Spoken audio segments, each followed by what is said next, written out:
I have some tour dates to tell you about. Victoria in the Canada, I'll be there. Winnipeg and Calgary as well in the Canada. Miami, Florida, Fort Wayne, Indiana. Chicago, Illinois, Tuscaloosa, Alabama, Oxford, Mississippi, Belton, and College Station, Texas. Tickets at theovon.com/TOUR. Today's guest is a political commentator, an investigative reporter, and a podcaster. She's known for her conservative viewpoints, her many viral debates, and her own show, Candace, which you can find releasing every week. I'm grateful for her time. Today's guest is Candace Owens.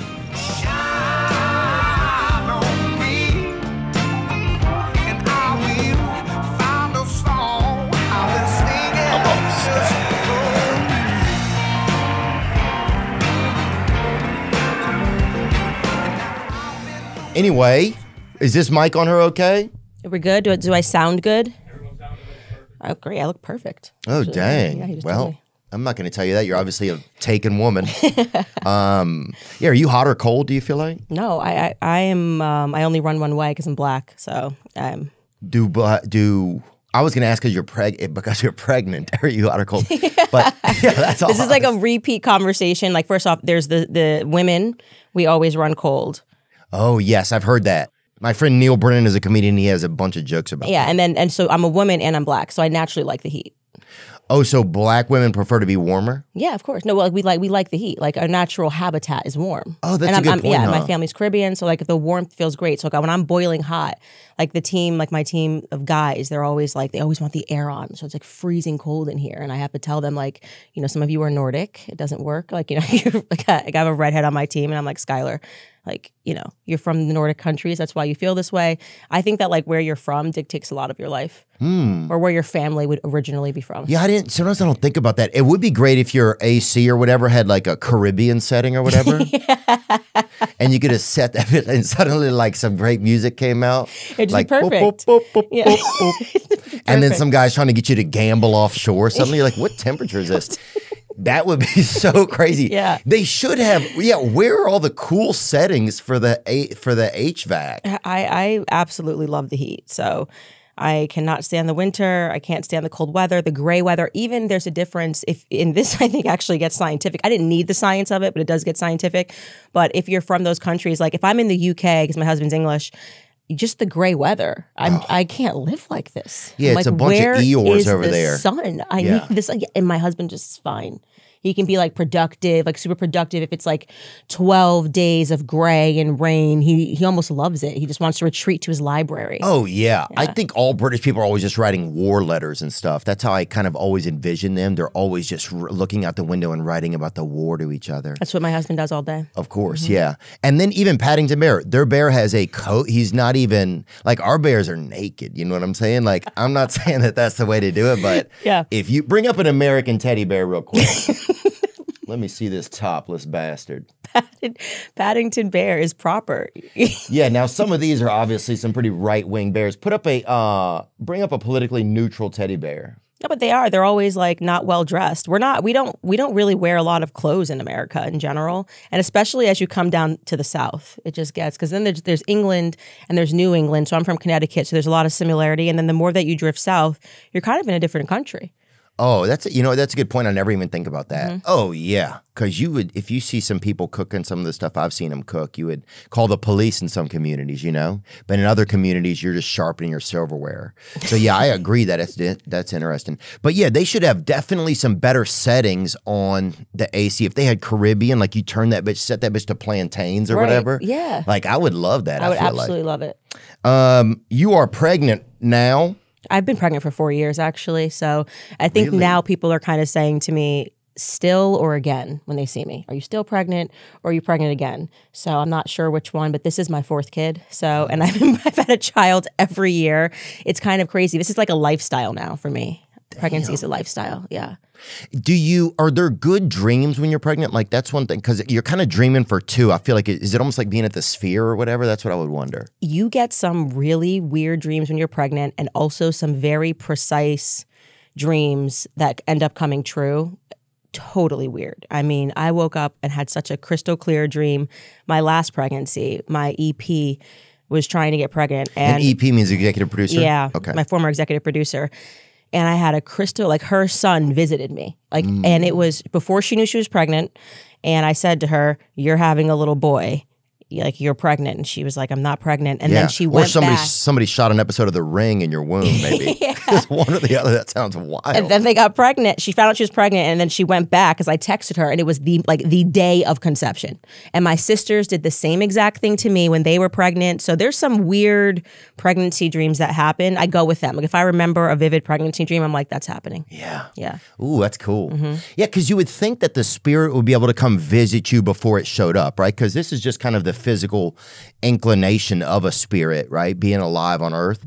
And so it would make sense that the spirit got to come and kind of loiter a little bit or visit friends or visit like friends of whoever it was going to occupy, you know? If I think about dreams too hard, it freaks me out.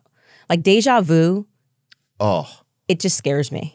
Genuinely, I'm going, what's real, what's not? Is this Inception? Yes. Because you are so certain in a moment of deja vu that you've been there, you've seen that person, you've met that person, and yet you haven't in your waking world. Yeah. So us not having, like, just humans not having an answer to deja vu is one of those lingering things that in the back of my mind, if I think too much about it, I just get freaked out.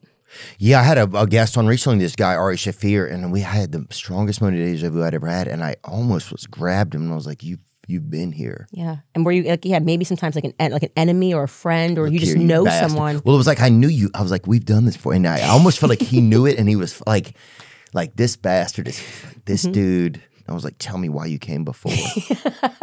That's what I know you from another life. Yeah. What was our beef? Like, dude, yeah, tell me what you're fucking doing here. Tell me who you're working for. Yeah. Did so you have 3 children that are out of your body right now? Is that what you're saying? Out of my body, yeah, 3. We did 3 under 3. My eldest just turned 4.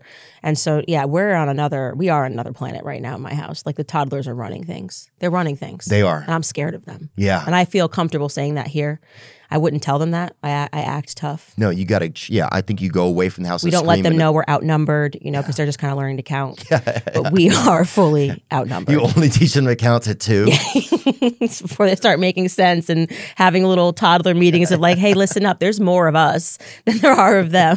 I watched way too much Rugrats growing up, so. Oh, yeah, I forgot. I didn't see, it's interesting that you would see Rugrats as like a psyop idea of like babies kind of like coagulating and forming like a Lord of the Flies. Tommy had a screwdriver at all times. Good point. He was a moral person, but he had a screwdriver at all times in his there's that 2 diaper was thick too. And I'll say this is a little girl on the right. She looks like, and this guy is also a very handsome guy. In this photo, she looks like Anthony Smith, who is one of the greatest UFC fighters. Bring up a photo of Anthony Smith as well on a separate and I shouldn't say that because she's going to get upset. Yeah, and she's not the one to upset. So you just be very careful here before she Anthony Smiths you. Okay, yeah, never mind. Yeah. Oh, you have a beautiful family. Are you able to take a vacation? Were you able to take any vacations recently or anything? Yeah, we just got back. I'm saying just got back, but that's how it feels like time is flying. But we spent all of December overseas. So we spent a lot of time in England because we just want to spend time with my husband's family. And then we popped over to Switzerland for a ski trip, which was awesome. Yeah? Yeah. So, and I had a lot of these thoughts, like when we were walking through Zermatt, and I love Switzerland, it's a beautiful country. But, you get the tour and you're way up in the mountains and they figured out how to just live in the mountains. And you get these moments where you're just like, there were no Black people here when this was built, because there's no way we would even, like, it's so cold that we would be like, let's see if we can get a sleigh up here and try to build roads. Like, it's just, and it's amazing. Like Zermatt, like, look at that. It's the most beautiful town, and they figured out how to make everything happen on tiny little roads and with taxis going up and in between. Wow. That's Zurich? That is Zermatt. Zermatt. Yeah, have you been to Switzerland? I haven't, but you always hear about the Swiss Alps. Is this it? It's beautiful. Yeah, Switzerland is truly a beautiful, beautiful country. And I love the mountains. I will say that. I'm a mountain girl. I actually kind of hate beaches. Really? I have an issue with sand. I have beef with sand. Yeah. It just gets everywhere. I don't know. It's drying and it gets everywhere. And I just don't like it. Yeah. I wonder how I feel about it. Speaking of those villages, actually, yeah, I haven't been there, but my friend, when I was a kid, he won his family football pool or whatever for the NCAA football, like whenever they have the bowl games, and his mom coerced him into buying a Switzerland village or whatever that they could put on their table at home. So he came into some money. He came in, it was almost like, I think it was like $1,100. He came into some money, and so then, dude, like 2 weeks later, we're like, dude, what are you gonna do with the money? And he had a freaking Christmas village at his house, like a dollhouse, or just like, you know, those villages people get, and it's like Switzerland, and his was Switzerland, but it was but he was furious about it, and anyway, I don't know why I told you that story, but that sounds like a beautiful trip. I would like to go to Switzerland. I spent a little bit of time in France, and then I was in London recently, and actually really enjoyed it. Yeah, I hadn't enjoyed it as much before, but I think this time I noticed that the people over there, they seem to have like, or at least the women, some of the women over there are more, or maybe this is, I don't want to say women, but there's more going on than just like likes on social media. There, people seem to have a bit more to them as individuals, but that could just be the people I was talking to. Yeah, I absolutely love London. It's like a second home, and there is a totally different culture. And if you're one of those people that, I like to be uncomfortable, so I like to go somewhere where I know absolutely nothing and be uncomfortable and learn. And a lot of people don't like that. They instantly become judgmental and kind of resort to stereotypes of, whoa, well, the English and the king and the queen and whatever it is that's kind of programmed into you. I am like the exact opposite person. Like, I absolutely love their culture. I love that there's so many rules. Like, there's no reason for rules, but they have rules. You know what I mean? I love that they wear hats still to weddings, like fascinators rather. Yeah, which I learned. I learned that they're called fascinators, not hats. A fascinator is a hat? It's called like the ones you wear to the wedding. Those are called fascinators, not hats, and there is a difference. Bring it up. Yeah. A fascinator. Yeah. And he's not, I want to see him spell it too, because that's even. He sounds like a gay superhero, kind of. That's how I feel. Oh, shit. And it's just a dude that shows up and it's like, he doesn't have any specific powers like any of the other superheroes. He's just like more like exciting. He's like, oh, shit, there's Fascinator Randy or whatever. Dude, all my gay That's a fascinator. Oh, that's what so they're it's wearing. A female hat. Yeah, and so they still wear hats to weddings, and I love it. So when I go to weddings now, I wear hats. Well, I call them hats just for Americans to understand, but fascinators. And to shop for fascinators is really fun. It's actually, like, I feel like you would be hilarious shopping for a fascinator, you know, because you can just find one that speaks to your character, you know. But we've given up that. Like, I love gloves, hats.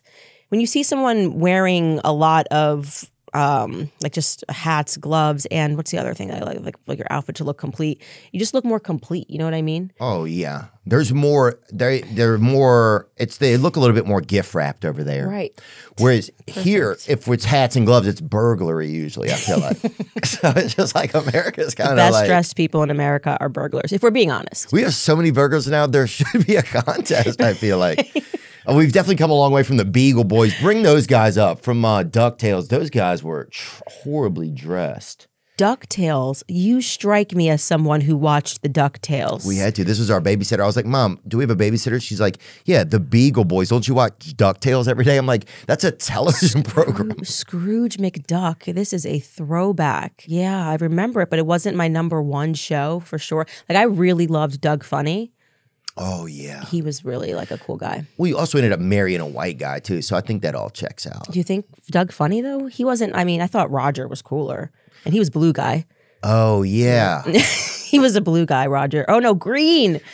Was he green? Roger. They could have changed him. Yeah, they probably changed him. Yeah, people always say he looks like Macklemore a little bit, too. Do you know that thing, what is the term for it? It's going to escape me at the moment, but where you go back and you are so certain that something was drawn a certain way. Yeah. The Mandela effect. Yeah. That really creeps me out, too. Do you know what I'm talking about? Yeah, yeah. You'll be like, no, it was exactly like this, and then it wasn't. Right. And I'm certain it was, like the Bernstein Bears, like... Yeah, that's the big one people talk about a lot. Yeah, that freaks me out. Remember, many people, let me see, the Mandela effect is when a group of people misremember something, such as a brand name or event. Some examples include, many people remember that. Yes, Fruit of the Loom had a cornucopia. I agree. And they're saying it doesn't now. So who's doing it? Who's deleting it? Who's deleting the files of our memories? Because I am certain Fruit of the Loom had a cornucopia. Me too. Little cornucopia. Little fruit, little loom. Yep. Or you brought the loom. I don't know what a loom is. I don't want to. I don't know. But this is the kind of stuff where they just are deleting. They're deleting files now. So someone is just at the CIA, just like hitting the delete button, and then they just. I wouldn't be pretend surprised. It didn't happen. I'm not surprised. I'll have one for you. Pikachu. Okay. Describe his tail. Pikachu short. Let me think of him. Yeah. Oh God, he's nasty. He had short little tail, kind of like a, just like a little triangle, like a isosceles triangle, kind of coming off. But what color was it? His tail was yellow. You don't remember anything on it?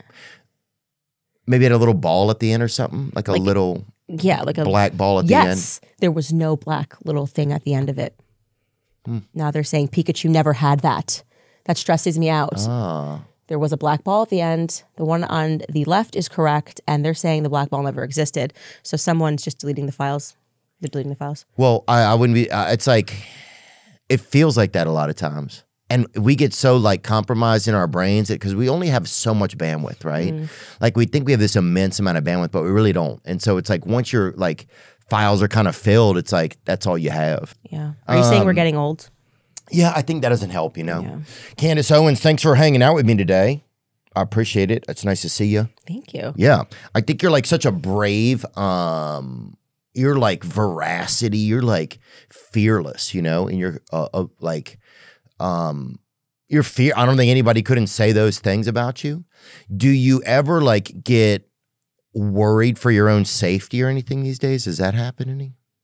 I really don't. And it's definitely a consideration, like, because people are constantly saying to me, worry about your safety, get security. But I kind of think security is one of these things that you get for your own vanity, because my perspective is they shot JFK in a moving vehicle. He's supposed to be the most like, secure person in the United States. And so when you see people walking around and they've got security, I'm like, okay, maybe it makes you feel good, but at the end of the day, it's in God's hands. So yeah, it's just, they can easily catch me outside of an Eddie Bauer or something, you know. That's what I mean. In a heartbeat. That won't be. It won't be that difficult. So I am extremely realistic about things like that. And I also think that there's safety in people even saying to watch your safety. Like if people are looking out for you and those sorts of things. I think we live in a different world now with social media and people that are way more invested in individuals. And the things that were able to happen like in the 60s couldn't really happen today without causing a major firestorm. So I try not to think about that too much. I worry more about just the privacy as a parent to children. Like that's the one area, because I've seen some clips online of people getting wackadoodle. Whether you're talking left or right, some people can just get way too crazy and way too comfortable and will go up to someone when they're with their kids. Like I've seen a clip of someone years ago that was chastising Tucker Carlson. Like I think he was in Jackson Hole, like he was in Wyoming, where just nothing happens in Wyoming. Oh, I think I remember this clip maybe. Yeah. But he was with his children? He was with his children. And that's so bizarre, because then the kid is witnessing, and the kid is like, what's even going on? Right. They have no idea who I am. My kids have no idea who I am. Yeah, he's like, I thought my dad sold nicotine pouches. He's a They think I make breakfast, do laundry, you know what I mean? So if someone comes up and they start screaming, they're likely to join in. Yeah.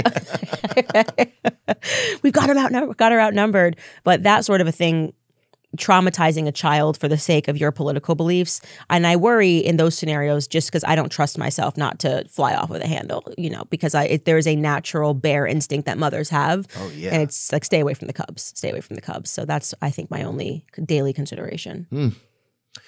I saw, is this the clip?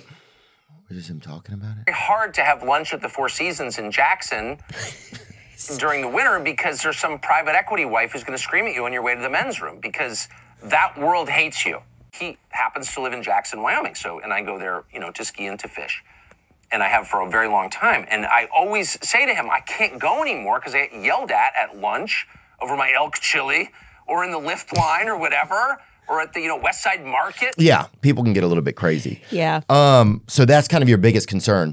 Do you, did you see that Trump signed that executive order for the healthcare? Which one? Oh, the one that he recently signed that was just going. Yeah, I think it was like 2 days ago. Can you bring that up? This was like about price transparency. Yes, I did see this. And it's amazing because I've been kind of one of these people that's been beating the drum on the health stuff. Before it was cool, like I was called anti-vax and whatever, irresponsible, stupid, you're going to kill your kids because polio is going to come back, all the good things people say on the internet. And it's so great to see that something that I've been saying publicly, I've been saying this since I was 20, since I was vax injured, but something that I've been saying since I've had a platform is finally catching and people are starting to ask questions. And so I think that that's actually one of the places where the left and the right come together, because I say to conservatives actually caught on late to the health movement. It was actually these leftist moms who were like super granola and crunchy, I believe that for sure. Yeah. California moms, and they were the ones that were they were behind that health campaign long before conservatives caught on to it. And where there was no information for parents who didn't want to choose to vaccinate their children. And I found RFK Jr., who I had disagreements with, but he was the only person that was publishing information via his Children's Health Defense website. And I printed out everything and learned everything kind of from the beginning. And so to see this now become like a national movement is so cool. It's just about people having rights. Like, you know what I mean? Like, you shouldn't be blindfolded when you go into a hospital. You're there for a couple hours and you get a bill. It's $2,000. You're like, yeah, that Tylenol we gave you, that was $300. Like, well, I would have never taken the effing Tylenol if I knew it was going to be $300. Yeah, they're like, it was mined from the Tylenol mines in Rome or whatever. And you're like, you're lying. This is unbelievable, though. I mean, I think this is amazing. This is empowering patients through radical price transparency. Today, President Trump signed an executive order to empower patients with clear, accurate, and actionable healthcare pricing information. The order directs the Department of Treasury, Labor and Health and Human Services to rapidly implement and enforce the healthcare price transparency regulations. The departments will ensure hospitals and insurers disclose actual prices, not estimates, and take action to make prices comparable across hospitals.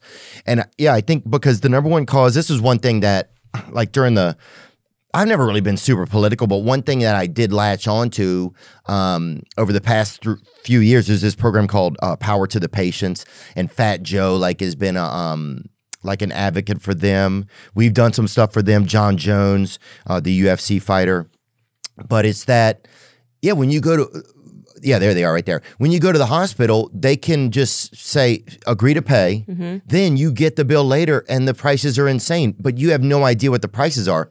They're burglars and they're not even wearing fascinators. Yeah. You know what I mean? Yeah. That's what pisses me off the most. They're not even wearing fascinators and they're burglars. And it's ridiculous because they're usually stealing from the poorest people in America. Yeah. And it's so awful. It's so awful what's been allowed to happen. But sometimes when I see these executive orders, which by the way, I just random side thought because my brain works like this, Fat Joe is not fat anymore. He hasn't been fat for a very long time. That's true, but the price they charged him for it is insane though. Yeah, really? Crazy. He's in good shape now. You're right. Sorry, Medium Joe? Medium Joe. Yeah, Medium Joe.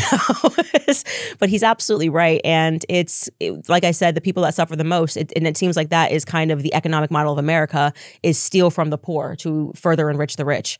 And there's no greater example of that than the healthcare system. And it's ridiculous when people say this is an example of capitalism. It's not. It's the exact opposite of capitalism. There cannot be capitalism and free markets where you don't know how much something costs. Yeah. It would be wild. And I try to give people this understanding because you've grown up in the system, so you think it's normal. It's the craziest thing you've ever seen. Like, imagine you come into a store and you're like, how much does a shirt cost? Can't tell you right now. Like, just pick up the shirt, see what you want, take whatever you want, and then we'll bill you. And they just make up the prices after you're gone. And they're like, actually, like that one t-shirt, it was $20,000. And you're going, if I had known it was $20,000, I wouldn't have gotten the t-shirt. Like, you have to be able to actually price shop and say, this store is now going to go out of business because it's too expensive. And the greatest example of that, so that you really know it's a drug cartel in operation. It's the ambitions of all of the people that they do documentary series on, or not documentary series, like create all these Netflix series about the big drug dealers. What's the name of the cartel family? Purdue? Farmers? No, in Sackler? Mexico. But yes, to the Sacklers, but essentially the El Chapo. Yeah, when you think about El Chapo, and who's the guy in Colombia as well? I hit on his wife online one time. Did you? El Chapo's wife? It was an accident. Yeah, it wasn't. I mean, it wasn't an accident, but I thought he was deceased. He's not. Oh, so you're probably gonna get killed. Sad. I don't know. Yeah, I really like your stuff. That's yeah, awesome. it's sad. That's feelings go fast these days, man. But what are you saying, that it's very similar It's a cartel. to this? It's what they wanted. They wanted a marriage with the government so that they would be able to push drugs. That's exactly what America is. And we do these series like we're like so highfalutin, like the we would never engage. This is what we do. It is a drug trade that is happening in plain sight. And, you know, you've got politicians who accept it because we have more big pharma lobbyists in DC than we have congressmen. That's wild. Yeah. It's unbelievable. I mean, this was one thing that like Bernie Sanders and Trump agreed on, that Vance, this was like one thing that both sides, like it was bipartisan, right? Mm-hmm. But my question is like, because now when you go, you can say, okay, well, if it's $700 here for this MRI, I'm going to call across the street and they're going to have to make it $500 if they want your business. So now you'll get to the actual prices eventually. Mm-hmm. And that's what happened with LASIK surgery. So what's interesting is that when insurance companies kicked out, LASIK surgery used to be something that insurance companies covered. And then they decided that it was cosmetic. So they were no longer going to cover it. When insurance companies were covering it, it was about $10,000, $10,000 to $15,000 per an eye. Then when they said we're not going to cover it, suddenly the doctors had to compete. And now you can get LASIK eye surgery for $3,500 for both of your eyes. Well, they need you to be able to see so they can fuck you over. That's the problem. Right. They're like, we can't even fuck these people over anymore because they can't see. Yo, you hoopin'. You hoopin'. Basketball fans, are you ready to win some real money? Well, check out Pick 6 from DraftKings. When it comes to basketball payouts, DraftKings Pick 6 dunks on its rivals. It's simple. Select 2 or more players and choose if they'll have more or less of a certain stat, like rebounds, three-pointers, assists, etc. Track your picks for a shot at huge cash prizes. That's all there is to it. Pick 6 is available in most states, including Missouri, California, Texas, Georgia, and more. I've played Pick 6 and I like it. I like picking a player and thinking about how they're going to do. And then you get to watch the game, and if they do better or worse, you can just kind of really take it out specifically on them. Now we don't even get mad at a whole team. I like picking Lonzo Ball because he does a lot of actions. Picking more of this and less of that. Don't settle for a smaller payout. Switch to Pick 6 and cash in. New players get 50 in Pick 6 credits instantly on just a $5 entry. Download the DraftKings Pick 6 app now and use code Theo. That's code Theo for new customers to play $5. Get $50 in Pick 6 credits. Better payouts, bigger wins, only with Pick 6 from DraftKings. The crown is yours. All right, folks, if you've got a little itch for Bitcoin, or you're trying to dip your toes into that crypto pond, then listen up, because I've got something for ya. Let me introduce you to MoonPay, the smoothest, easiest way to buy or sell crypto. No need to learn some secret handshake or barter with a medieval wizard. Just use what you've already got. Credit card, debit, PayPal, hell, they'll even take Venmo. That's right, MoonPay's making crypto easier than ordering a pizza. If you've been thinking about stacking some digital coins, MoonPay's got your back. MoonPay isn't just another player. They've been around the block and have the experience to make buying crypto as smooth as a freshly paved road. MoonPay. I've had a rocky relationship with crypto. You know that. I've been in, I've been out. Ba-da-ba, At one point, I was checking Bitcoin prices more than I was checking my own pulse. I sold it all a couple times. I thought I was out, but MoonPay has brought me back. So if you're looking to jump into crypto, there's no better place than MoonPay. Head over to moonpay.com/THEO, or you can access them in any of your favorite crypto wallets, such as Exodus, Phantom, MetaMask, or Trust Wallet. Disclaimer, this isn't financial advice. Trading crypto carries risk, and you could lose your investment. MoonPay is here to facilitate, not advise. Same as myself.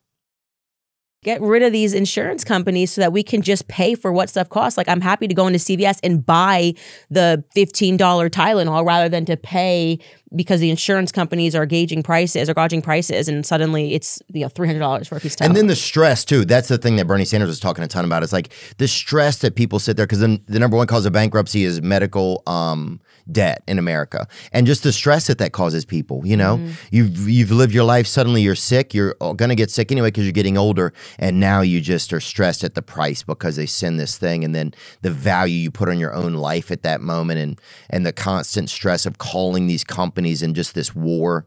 And medical debt is the leading cause of bankruptcy in the U.S., accounting for 66.5% of all bankruptcies. And there's a talk right now of Medicaid being cut, right? But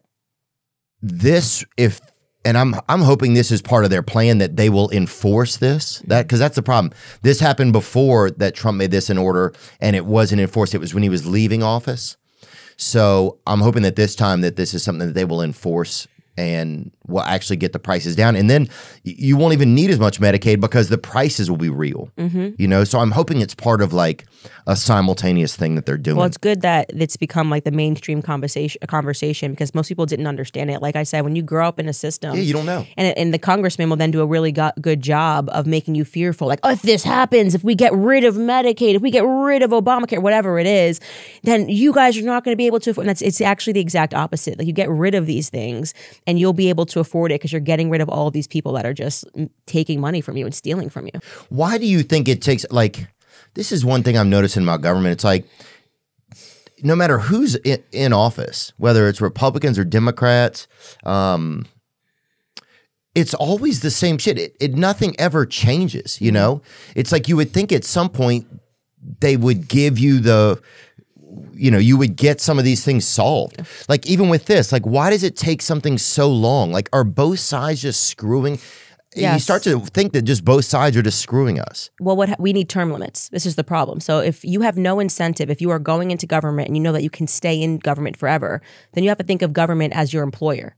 And you want the company that you work for, in the same way that you have a company, I have a company, to grow. Right? Obviously, your job here when you're doing this podcast, you're not like, well, what can I do to make the podcast smaller, And so they are going there. And if they had term limits, they would be like, well, in 4 years, if we say 4 or 6 years, whatever it is, I got to go back and be a regular American. So I have no incentive to help grow government. I have every incentive to help grow individuals and grow families and make sure that prices are low. They're going in with the exact wrong mentality. Then they get in there and it's like, you can actually be here in time. How old is Nancy Pelosi? She's like the crypt keeper, right? Think about how old our government is. And they've been there forever. Biden's been in government forever. So their incentive becomes, this is my company and I'm going to help grow it. And then the lobbyists come to them and they want to stay in office forever. They want to grow their power. Schumer, that slurp lizard's been in there for frickin' forever. Yes, and so that would change overnight. Their incentives to recognize that they're going to spend the majority of their life outside of government would make them go in there and want to make things better for us, and that's the problem. So I'm a big supporter of term limits. And there's a problem where people shouldn't be able, if they're in government, they shouldn't be able to then work for lobbies right after, because then they're working for the lobbies. That was one thing. Lobbying shouldn't be allowed, in my viewpoint. Shouldn't be allowed at all. Period. It should be just completely outlawed. But every American feels that way. So why is it like, what are we even fucking doing then, it feels like? Because they don't care what we think. And that's why Trump referred to it as a swamp, right? They don't actually care what we think. Once you get them into office, their job is to keep themselves into office, keep themselves empowered forever. And they're just in the business of trying to explain in really dumb terms to the American people, like I said, fear mongering. Well, the reason I had to sign this, and it's all buried. It's like 3,000. That's why I love Thomas Massey, by the way, because Thomas Massey will say, we just need these bills that we're signing, or we're one line. Instead, it's like, if they even ever agree to do anything for us, it's because they've already done 37 million things for themselves in the first 37,000 pages of the document. And on the last page, it's something for the American people. It's crazy. Why do bills need to be 300 pages long? Yeah, and lobbyists are writing half of the bills too. That's one of the craziest things. They're writing the bills, they're getting the bills passed, and we have a bunch of traitors in Congress. I mean, that is just the reality of the circumstances. And anybody telling you that it's just traitors on the left or traitors on the right is lying to you. We have traitors on both sides. It's very obvious we have traitors on both sides. But how do they keep them from just saying, hey, wouldn't you think like at least 2 or 3 people a year would be like, hey, this whole thing's a fucking charade? Like they do. Rand Paul, Ron Paul, Rand Paul, Thomas, so few, because that's what money is. People worship money. They don't worship values. We have this issue in the media. We have this issue in government. We have this issue in business. You know, there is just something about money that just turns everyone into a prostitute. And it's sad. I mean, I've seen it up close. I've been, you know, there's this expression, never meet your idols. Yeah. And I felt that the closer that I got to politics, the more I realized how much I hate politics. I've always hated politics, but you hate it extra once you start to meet people and you realize that everyone's in it just to enrich themselves.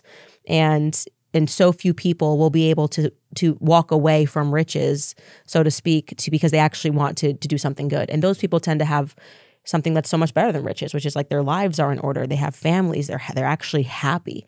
And they don't want more, you know? So... Yeah, I think that's what dumbfounds me the most. And you believe this program, you believe it because as like, I guess like an American or a citizen of any country, you want to believe in the altruistic nature, not totally altruistic, but at least maybe 75% altruistic nature of people, or that people want to do well.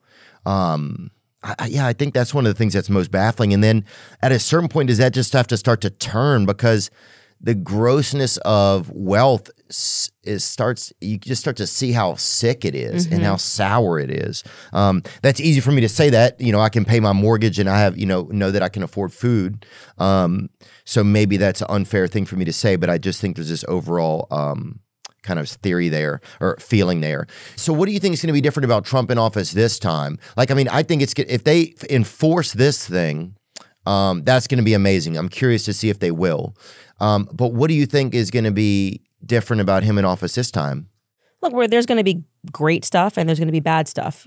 There's no question in my mind, you know, that Trump is less beholden to the state. And that was why the state fought so hard to keep him out. And I always pay attention to those people because I have a almost reverse relationship with the media. When someone's being super attacked and the entire mainstream media hates them, I usually assume that there's some modicum of truth there. There's something that they're fighting for that makes them hate them so much. And that's like how I came across Thomas Massie. And I would say with Trump, he is definitely a person that does not love war. And so the military-industrial complex, and he's definitely a person who looks at things like a businessman, which is just, why would you want to have all of this money going out of your company, so to speak, if you treat your country like a company? And it makes entirely no sense. You don't even know where it's going to obscure causes. Like, why are we funding like Pakistani LGBT rights? Like, weird when you take a look at it.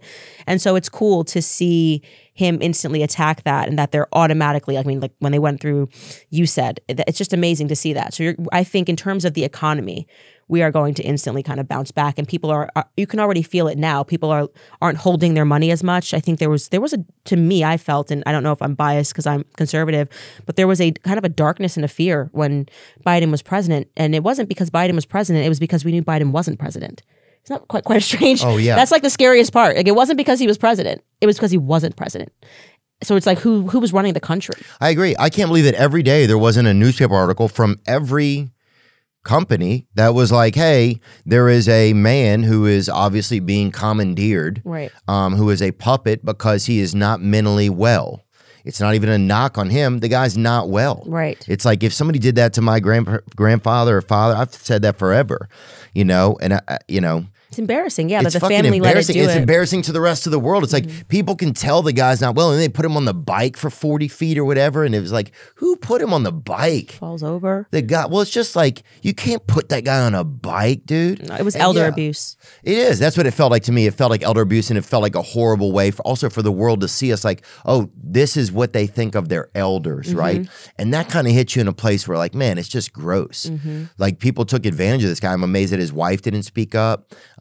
Maybe that his children didn't speak up. But also, I don't know what their lives are like. I don't really know. And maybe he wanted to not. There may have been a big part of him that was able to speak well and communicate and said, I want to keep going, you know? But what do you, like, I'm kind of conflicted about Trump, like, with his stance on Gaza, right? To me, that's like, I totally disagree with him on it. And it's like, it's hard to reconcile it in many ways. It's hard to reconcile because I see so much hypocrisy in terms of when we say America first, for whatever reason, we have this magic carve out. And you cannot pretend that that's not because AIPAC spends $100 million in our election.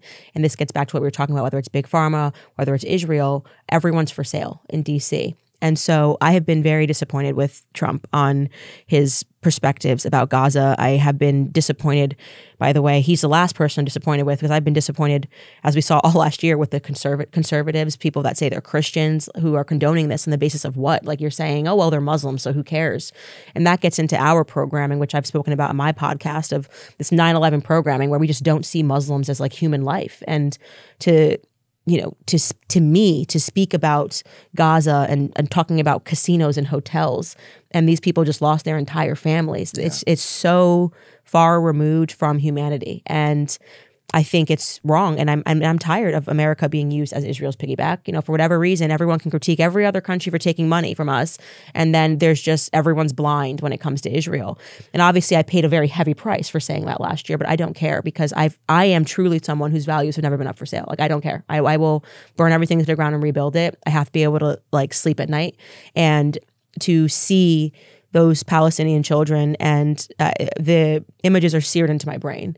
The screaming, the crying, the bleeding, the stuff that we saw on X for the first time, largely thanks to Elon freeing the bird, and really realizing how much we had been lied to about what was happening in that region. It was very easy for me to say, take whatever you have to take from me. I have to be on like the human side of things. I think it's become both sides of the aisle now just see that, yeah, human people just feel like this is that it's just wrong. Of course. What's happened is wrong. Like probably a year ago, people were afraid to even say that. And now it is what everybody is saying. Like even Piers Morgan is saying it on his show now. Like people are saying it's obvious that you can't go and annihilate and genocide this culture and make them disappear.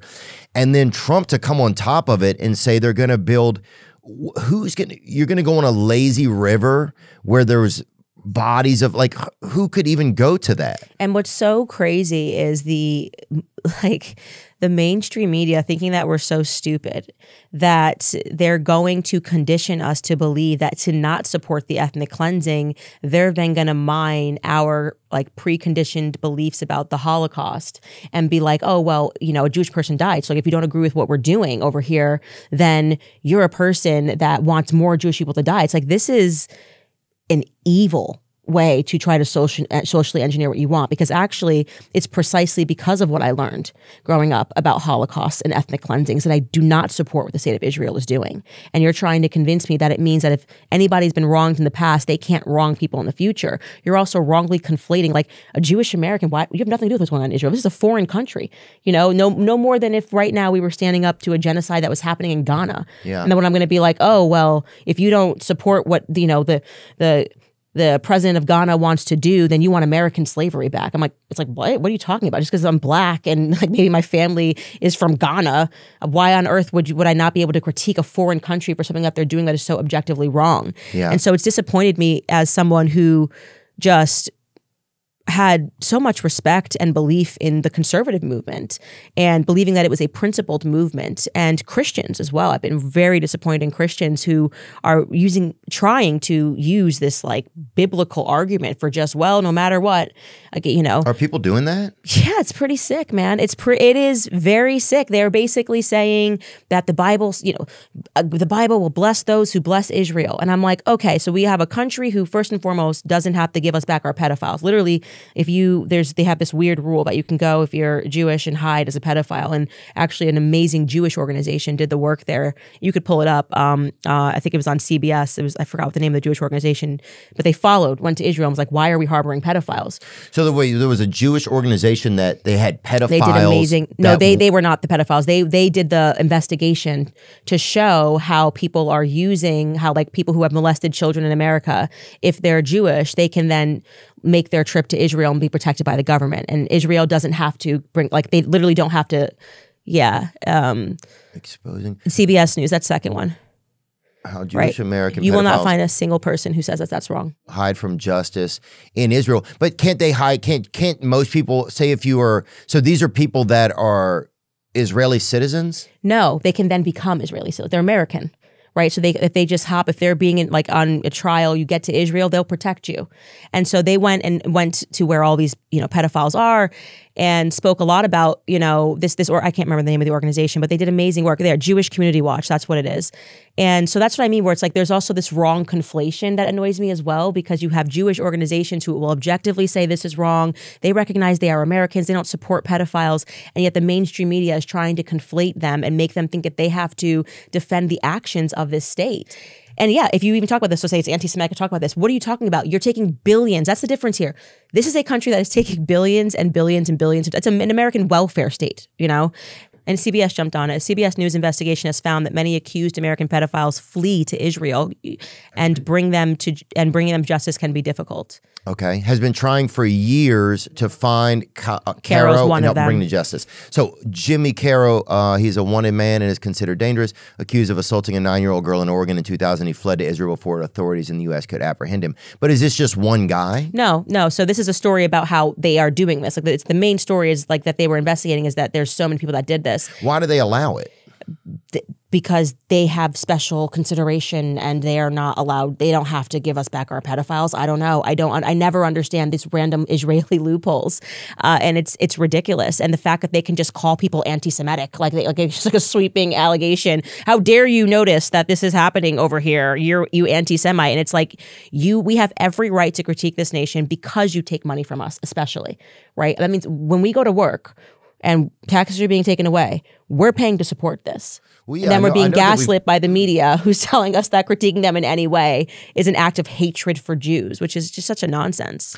Oh, I don't like that Netanyahu guy, man. I hate him. That guy seems like an evil guy to me, and I think he's seemed like that to most people now because of, mostly I think it's just like nobody wants war or anything, and we're lucky to live in a place where, like Tennessee's not at war with Kentucky, so there's not like the risk every day or night of things flying over, the fence. But I've thought that America is a kind of like a shell company sometimes. Yeah. But maybe it's always just been that way. Like that's the thing. Like maybe it's always been that way. Maybe it isn't. I just would like to know what it is, right? So then it's like you can operate within the reality of things. Yeah. But then also people say that, like, well, why do you think there's such a strong relationship between the two countries then? Blackmail. I think blackmail. And I think this is the reason why we don't get to open the Epstein files. We don't get to open the JFK files. And I think it's a form of gaslighting us to pretend that our special friend and ally isn't just and by the way, parking aside America, other countries too. You investigate anything. I'm investigating Brigitte Macron, and Israeli blackmail comes up in Morocco. Israeli blackmail comes up in. So to pretend that we don't know that Israel is involved in blackmail operations is foolish. And again, I think all countries are probably involved in them. And I think that they have been like they have gotten it down to a science. And there's no question in my mind that like sexual blackmail is what Jeffrey Epstein was involved in. And I don't know if that means these people don't know when they go to these parties that the girls are underage, and then it's like, haha, we've got you on tape, whatever it is. And we can even, taking a look at the Diddy case, blackmail, these powerful blackmail operations are definitely operating. And that's actual blackmail too. Yeah, it's true blackmail. If you have hidden cameras and you're capturing people doing drugs and sleeping with underage people. So I think these are blackmail operations, and I think they've been going on for decades in America. I think it was Jeffrey Sachs who spoke really well about that, the history of that on Tucker Carlson's show. And he's Jewish, and that's what I hate about it. It's trying to make Jewish Americans think that they have to defend the country is so ridiculous. I am not required to, if my family goes back to Uganda, I'm not required to defend Uganda as a state. I'm sorry, I'm an American, and I think what you're doing is wrong. If it doesn't really matter, And you're right to say that it's sort of this circumstance where everybody knows something is going on, and they think they're just going to keep gaslighting us. It's so weird. Like they're just going to go, nothing's going on. Nothing. There's just everybody woke up one day and decided to be Hitler. Like that's what the media is basically accusing us of, for like noticing a lot of dead people, like a lot of dead women and children. And that's failing. And by the way, I think that is the reason. I don't regret them doing that, because it's the reason why podcasts like the mainstream media, this like effort to just keep smearing, libeling people for noticing basic human things. And I don't regret it, because I think it's the reason that trust with them has been fractured. I'm grateful that people no longer believe them. I'm grateful that now people are going to independent podcasts, and when we go on Spotify, you see like Tucker Carlson, Candace Owens. That means that for holding on to just like basic human values and being willing to talk about issues in a way and not pretend that your audiences are stupid and not seeing what you're we've earned their trust, you know. And I don't want to fumble that ball. Like I want to always say, even if I don't know something, and sometimes I can't speak on it, that I don't know everything, but I'm willing to find out before I speak on it, or at least have the conversation and not treat you like you're an idiot and I'm like the authority. Yeah, I just can't learn at a fast rate. That's one of my biggest issues, I think. Speaking about Epstein, right? How do you know he's not just a Jewish guy who was being perverted or whatever, and that he was doing business? Like, there's no real connection that he works for Israel, though. Well, he had passports. Yeah. So, and then it's also his ties to Ghislaine Maxwell. Ghislaine's father, Robert Maxwell, the whole Mossad attended his funeral. He died in very weird circumstances. I don't think even people who are pro-Zionist would deny that he was obviously Israeli-American intelligence. And he had weird passports. I mean, he had like a Saudi Arabian passport, an Israeli passport, an American passport. Oh, he's perving then. And yeah, and under different names, by the way. He had working passports of these different countries with different names. You can't just get that. You know what I mean? You can't just get these passports without being connected to the intelligence services. And it was never made clear why he was so rich. So who was giving him all that money? Was this like black ops, our tax dollars going to give him this illusion of wealth and power so that he would party with all of these billionaires? And yes, you're right. Blackmail operations happen all across the world. I think America, in terms of just how America has been seized, that's the only explanation for how Israel's able to expand with such a small population. And like, somebody has to be fighting their wars. Somebody has to be funding them. We're funding them. So I think we've just become like the piggy bank to them. But if that's the case, what is the cross relationship? Because, yeah, I mean, I think the Middle East is historically a place that's not super chill, you know? So that's probably what a lot of people would say is like, oh, well, you need an ally there, right? Which is so stupid. I hate when people just say stuff. Like one of my things that I mean, it's a strong theory, though. But it's not. It's just people just say things that are said all the time. Why the hell do we have any business in the Middle East at all? Like, why are you just trying to tell me that like I need an ally? I actually don't. I don't like. Why are we involved constantly in Middle East drama? Again, this is one of the things that we've just been programmed since childhood to think that like we need to be. Why are we in Afghanistan? Okay, let's say the Taliban is terribly corrupt and they're making women wear. I would like to mind my business. You know what I mean? And right. So there's this idea of international expansionism, international liberalism. Everybody must think like us, live like us. Really, like, I'm good if they don't, actually. I'm cool if, like, Russia wants to decide how Russia lives, and if... Yeah, I agree with that. Pakistan wants to decide how Pakistan lives, and what the fuck, why are we so nosy? I actually just, we're, like, next-door neighbors. Never once have I thought about how you live. I've never, like, when I got your dress, I was like, no, I've never thought, well, I really think that the morals in my house are so good that I just need to go next door and force Theo Von to live like I live. And this is what time I wake up. I wake up at 5:30, and he should get up at 5:30, and he should organize, the clothes. Like, I just don't, I kind of like to mind my business, like a little bit, if that's possible. If America could employ that foreign policy for a bit, it'd be great. I agree with that. That's exactly how I feel. But I do think that we're so fucked in the Middle East because we've started so much, we've been just as bad as any other country as about causing trouble in places, And for whose benefit? Who has benefited from that? All of the stuff we did in the Middle East, who's benefited from that? The answer is Israel. Okay, America has not benefited from any of these wars. Why did we just have all of these daughters and sons dying in the Middle East? Is America a safer country? Our borders are wide open. Are we a cleaner country than before we got into these wars? Are we do you remember the glory days? Were you alive in the 90s? Things were so chill in the 90s. I feel like I always go back to that. I'm like, I swear in the 90s, everybody was chill. We were happy. We were wearing overalls. We were saving up money for Disney in like those big Poland Spring bottles. Like at least we were in my house. And then I just feel like September 11th happened and we just could not stop being involved in stuff. And we were told that it was because it was going to make us safer. And it didn't make us safer. All I know, I don't feel safer when I have to just like strip dance at every airport. We used to not have to do that as Americans. You should just get on the plane. Isn't it unbelievable? And they never found anybody with a shoe bomb. It was just this illusion of Middle Eastern terrorism that made us give up all of our rights. Things used to be cleaner. The streets used to be cleaner. There was an America before we decided to get involved in everybody's business. But you can't blame that all on Israel, though, I don't think. Well, I'm saying that I'm talking now about our Middle Eastern policy. Right. Well, yeah, I think we've created so much carnage over there that now you have children who hate America. You have places that hate America. Yeah. And the sad part I agree with you on is that, yeah, the regular American people are the ones that have to sign up for the military because they either it's tradition in their family or they want to support their country or they don't have a choice because they're going to have to go to jail, different reasons.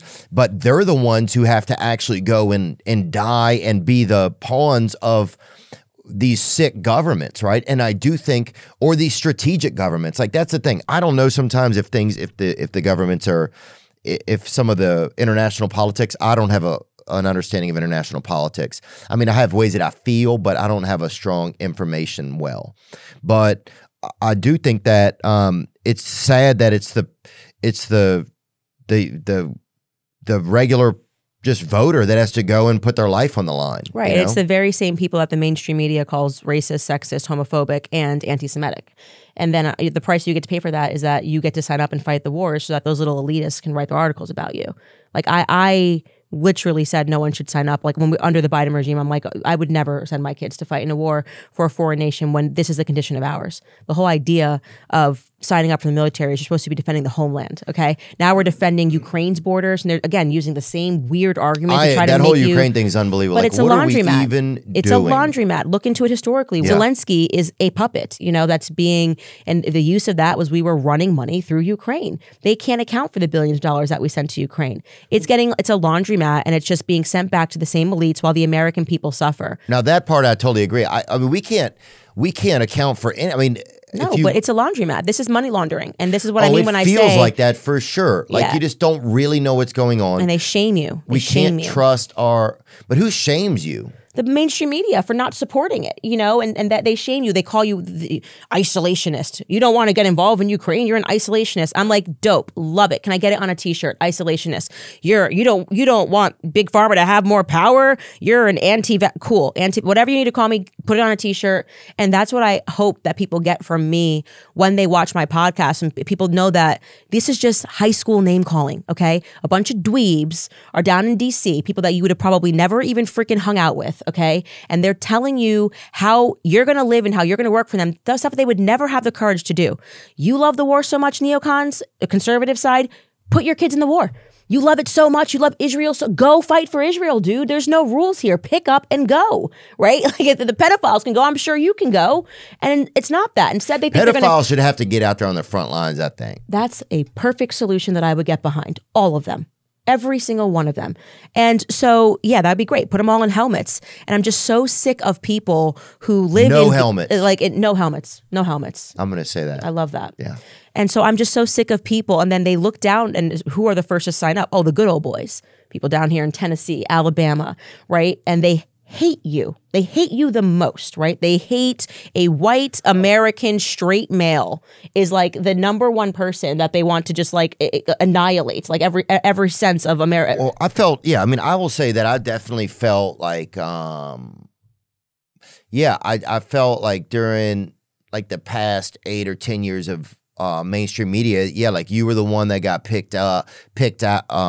Like people where I was from were the ones that kind of felt like it got picked on by late night hosts. Mm-hmm. You were the only person that was left to make fun of was white men, right? It was the only person, so it was just like all your fault. I hated that shit, because I don't even identify with a lot of, they're like, you're redneck or you're MAGA. It's like, I don't identify with any of that. It's like, don't tell me who I am also. Like, I didn't like that shit. But yeah, but they should be angry about that. So you realize this is it's those people that are writing the articles that hate you who will be the first one to tell you to sign up to go fight the wars that enriches them.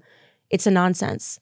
Like, who cares? Call someone a redneck. Can I get it on a t-shirt? Like, who cares? Stop this cycle of abuse. And that's always what they try to do is they try to, you're ignorant. I sip my, is it chai latte in New York City. I know nothing. These people who lecture you about the environment and lecture you about, what we're so educated. We write these articles about like Green New Deal, whatever it is, have never been in the environment, man. Like they're in like a concrete jungle. They would die. They would literally die if electricity went out for longer than a week. Yeah. Okay. They don't know they make fun of people who hunt, who want to survive. And then when there's something that they want to accomplish overseas, they want you to go die.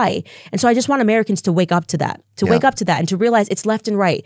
And when we are just screaming at each other and you don't recognize that there is this power apparatus that sits in the middle and that they will always use you and use your emotion and use words like racism and sexism and anti-Semitism, that should be the first red flag. When you hear someone not making an argument but calling someone a name, what you have behind that is a fleet of nerds that are trying to socially engineer you to go do something for them. And they would never do it for you. Yeah, I mean, there's some stuff in there I should probably fact check or whatever, but I don't even know where to get started.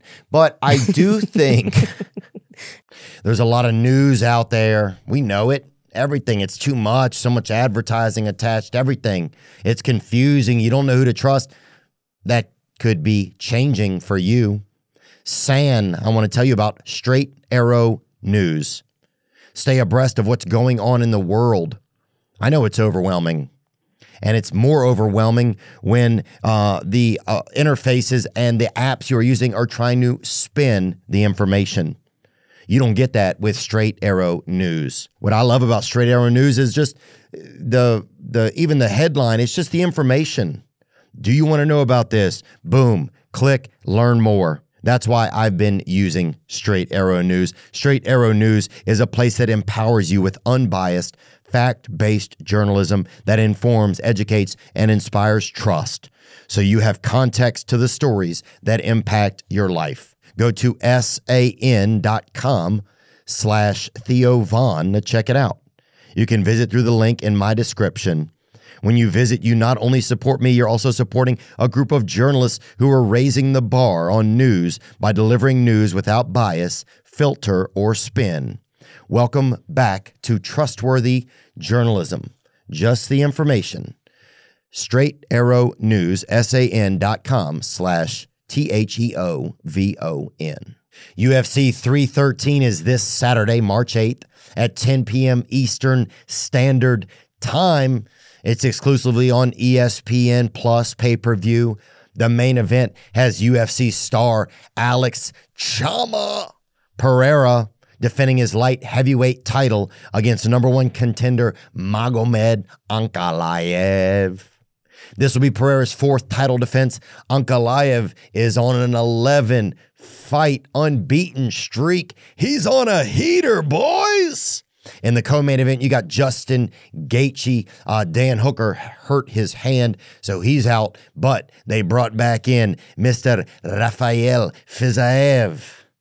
It's a rematch between these two. It was a back-and-forth brawl last time. Gaethje ended up getting the win in that one. These guys, between them, have 30 finishes in the octagon, so it's gonna be a banger. This is all exclusively on ESPN Plus pay-per-view. You can buy now at espnplus.com/PPV. That's espnplus.com/PPV.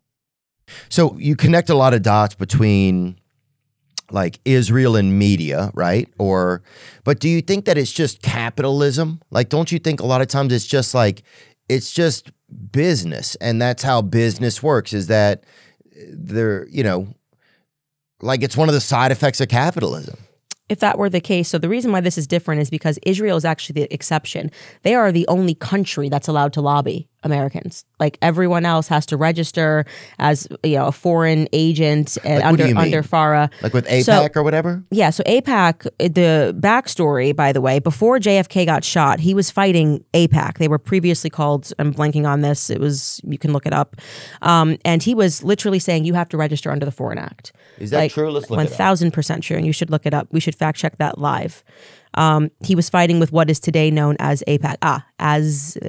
Was renamed AZCPA. I don't know what that stood for. In 1959, AZCPA was renamed AIPAC and American Israel Public Affairs Committee, reflecting a broader membership and mission. Yeah, so JFK told them that they had to register under FARA. And so American Zionist Council, that's exactly what it was called. Okay, American Zionist Council was a pro-Israel lobby in the United States founded in 1949. It represented 9 nationwide Zionist organizations in matters related to... See at the bottom there? In 1962, President, look at the last paragraph. In 1962, President John F. Kennedy and his brother Bobby, as a U.S. Attorney General, forced the AZC to register as a foreign agent. In doing so, they were barred from making monetary contributions to U.S. officials. Who was barred? AZC? Yeah, so AIPAC, for lack of a better term. They were called AZC back then, but continued to send out newsletters and hold events with a nonprofit tax exemption. And then what happened was he was shot. So he literally, they were writing him letters. You can find this. This is all this is available information. And he was like, you need to register, you need to register, you need to register. And then we told you to register. Why are you not registering? This makes no sense. And then AIPAC got lucky because he got shot and killed. What also you could So they are the reason why I'm bringing this up is not to further conspiracy theories. They're the only country that's allowed to lobby Americans that are not registered under the FARA Act. And so when you see these under the people, what act? FARA. So that's like if you're a foreign agent, you have to basically register, your communications are monitored, all of this stuff. But for whatever reason, Israel is an exception to this. And the reason is because JFK got shot, because otherwise they would have been under this. So that is the reason that they're allowed to do this. And so, when this... And then, of course, we're not allowed to read the files, but leading up to his death, he was having arguments with the prime minister, Ben Gurion. That's a fact, another fact. He was having heated arguments with Ben Gurion, and then the problem, look it up. JFK the Foreign Agents Registration Act is a U.S. law that requires people and entities working on behalf of foreign governments to register with the Department of Justice. So it drives me insane to see these absolute frauds. Like when they go, oh, Russia spent $1 million, or whatever they said. I remember they came after Lauren Chen, and they're like, there is the idea that Russia spent money, and they'll say something like $26,000, or they spent $3 million, and influenced the election. And all of these people will be taking money from AIPAC, but they're like, oh, well, AIPAC got lucky. Well, JFK got shot. But wasn't the Russia story that was figured out to be a facade, right? But when you hear these people in your government saying this, you should know how fraudulent they are, because they all are taking money from Israel. And so it's like, yes, is Israel doing it legally because a president got shot? Sure, but it's wrong. A country should not be able to lobby to get what they want and control our congressmen. And you get to see them flex that muscle, TikTok and things of nature when they are now interfering with our speech, and they'll get laws passed really quickly. It allows literally a foreign country to make decisions in our nation. Lobbying should just not be allowed, full stop. So instead they go, oh, well, you're focusing on it because they're Jewish. No, you're just the only country that's allowed to do it. I would feel the same way if there was a Chinese lobby that was spending. To do it? No, there's no other country that's allowed to do this but Israel. Only AIPAC. There's no other country that everyone else has to register under the FARA Act, and that changes things significantly. AIPAC is the only, American Israel PAC, whatever it is, that's allowed to spend $100 million in our elections and not be called names. Like if could you imagine if Russia spent $100 million in our elections? If there was a Russia PAC or a Chinese PAC, and they were just allowed to spend that kind of money to lobby and pay our politicians to say things and to believe in things, and that should make people angry. That should make people angry, irrespective. Like I said, it could be any country. Unless, right, I agree with you that it's amazing. Or let them all do it. Right. If America is owned by Israel or something, or part ownership or whatever, just tell us that. Right. Well, they don't want to. That's a weird thing I don't understand. Then you wouldn't sign up for wars. You would start to question things in a different way. And so it becomes important for the government to keep Americans ignorant of how Congress works, what's going on, so that they believe their congressman when they go on a rant and say, Israel's our friend and ally, and they don't know how to just very easily look up and see whether this guy's taking money, or when someone says, this vaccine's going to save your life, and they don't know, what's happened with the CDC, or people don't even have basic civics understanding, but that's by design. And this is something that my former colleague Matt Walsh said, and he's so right. Go back and read the letters that were written during the Civil War from poor kid from Tennessee, Alabama, Louisiana, writing to his mom with no formal education, and it sounds like poetry. They were so educated.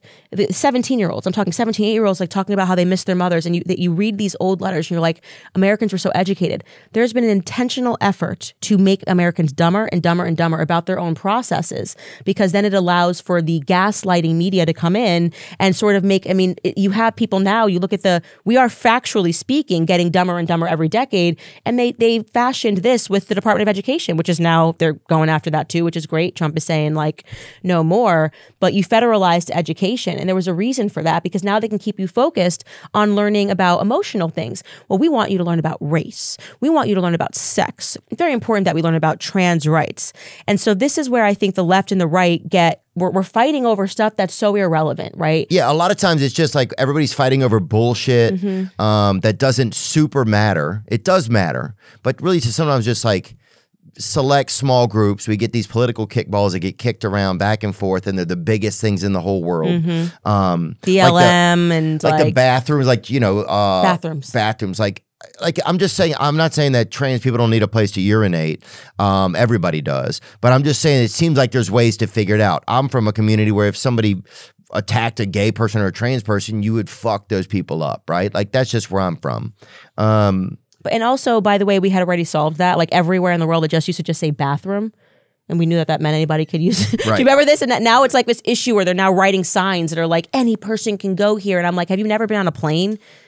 Do you? Yeah, I know. Everybody just goes in the same bathroom. So it's making. That's how we used to be. But then people bring it. But then there's always some lurker or some little slurper running around in and out of there, putting on a bow tie or whatever. There's always some little frickin' sniff god running his nostril up in there trying to get a huff of something young, you know? And that's where it gets a little bit dicey, you know? Like at the airport, sometimes when it's a unisex bathroom, you'll see, like I've seen like a pair of young girls walk in and then a guy walk in. It seems I don't mean the big ones. Cool. I just mean like when they had the independent stalls, which is just allows like a family bathroom. You just go in like one person at a time. Yeah, but I'll use the family stall. I'll use the one at the airport and the secret wall just says family or whatever on it. Oh, I'll go in there. I used to go in there and smoke. I'm going to report you. Yeah. Oh, sorry. Yeah, no, it's okay. It's fine.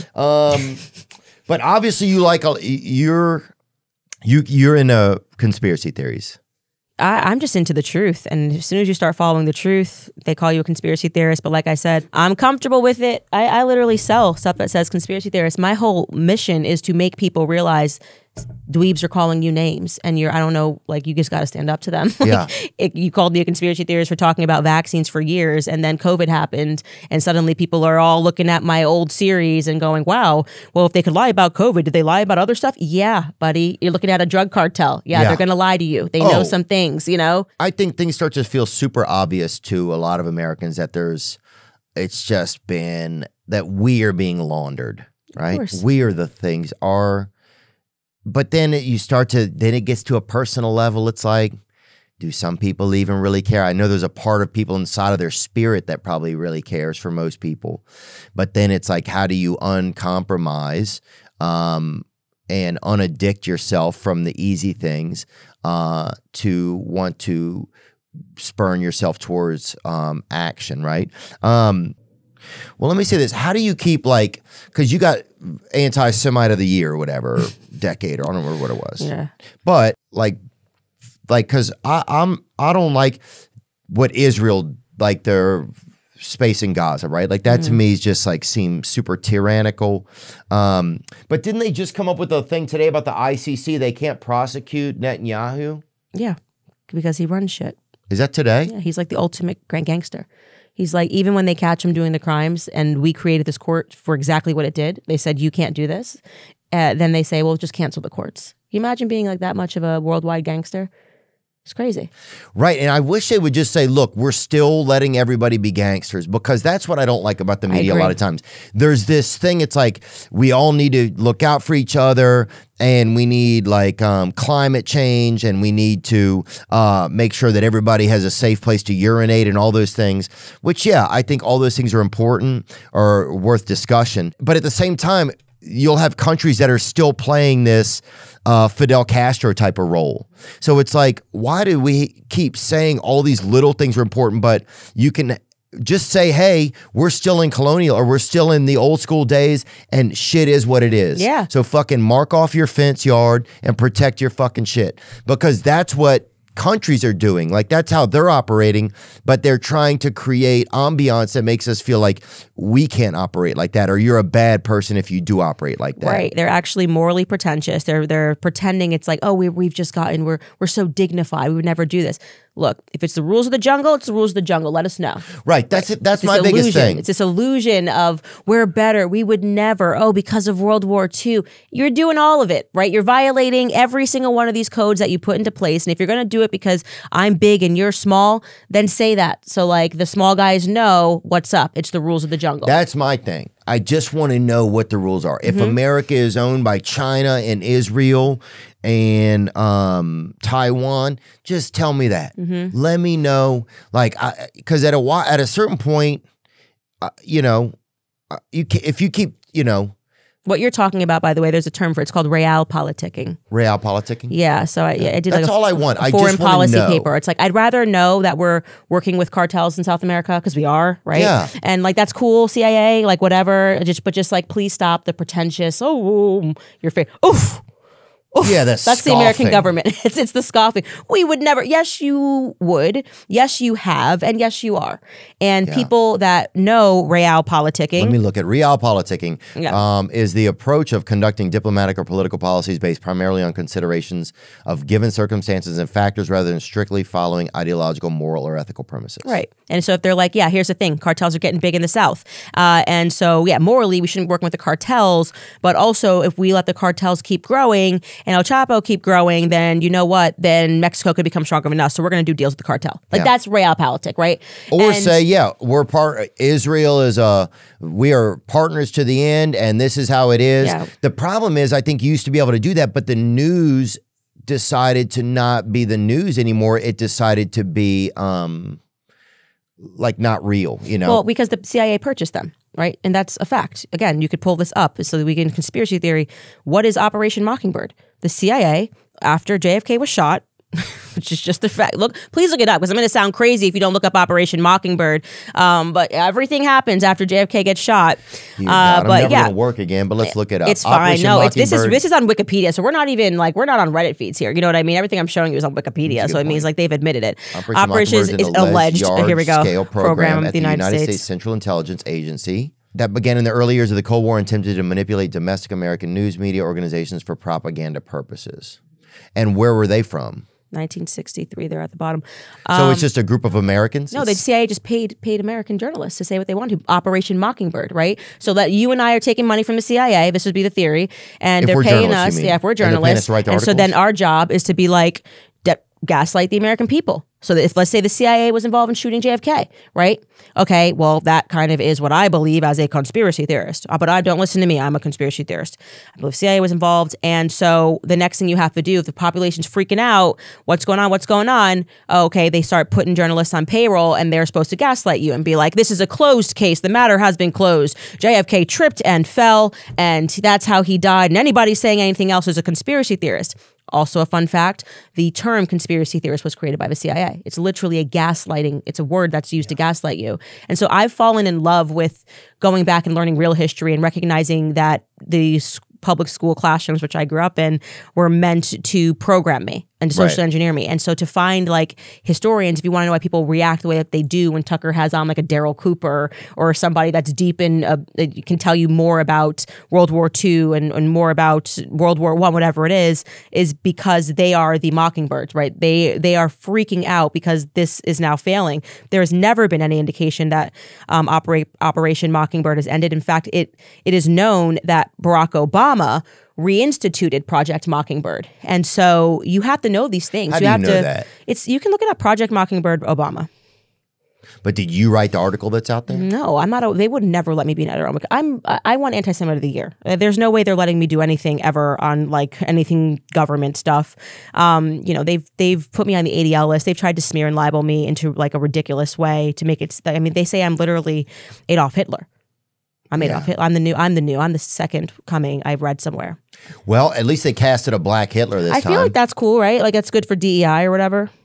Here's my Here's my question. I'm so nice. I'm way too pregnant. This is crazy. Break. No, you're all right. I just need a break. This is too much for my brain today. Yeah. But how do you keep like how do you keep your Jewish friends but have issues with like Israel and stuff like that? How do you manage that? I haven't, not even one Jewish friendship has ended because it's very weird. Like the purpose of these advocacy groups. And Jewish agents set this up today too, I want to know. Yeah, but that's the point. Once you know people, they're not going to fall. You think I grew up in a very Jewish town. I grew up just outside of New York City.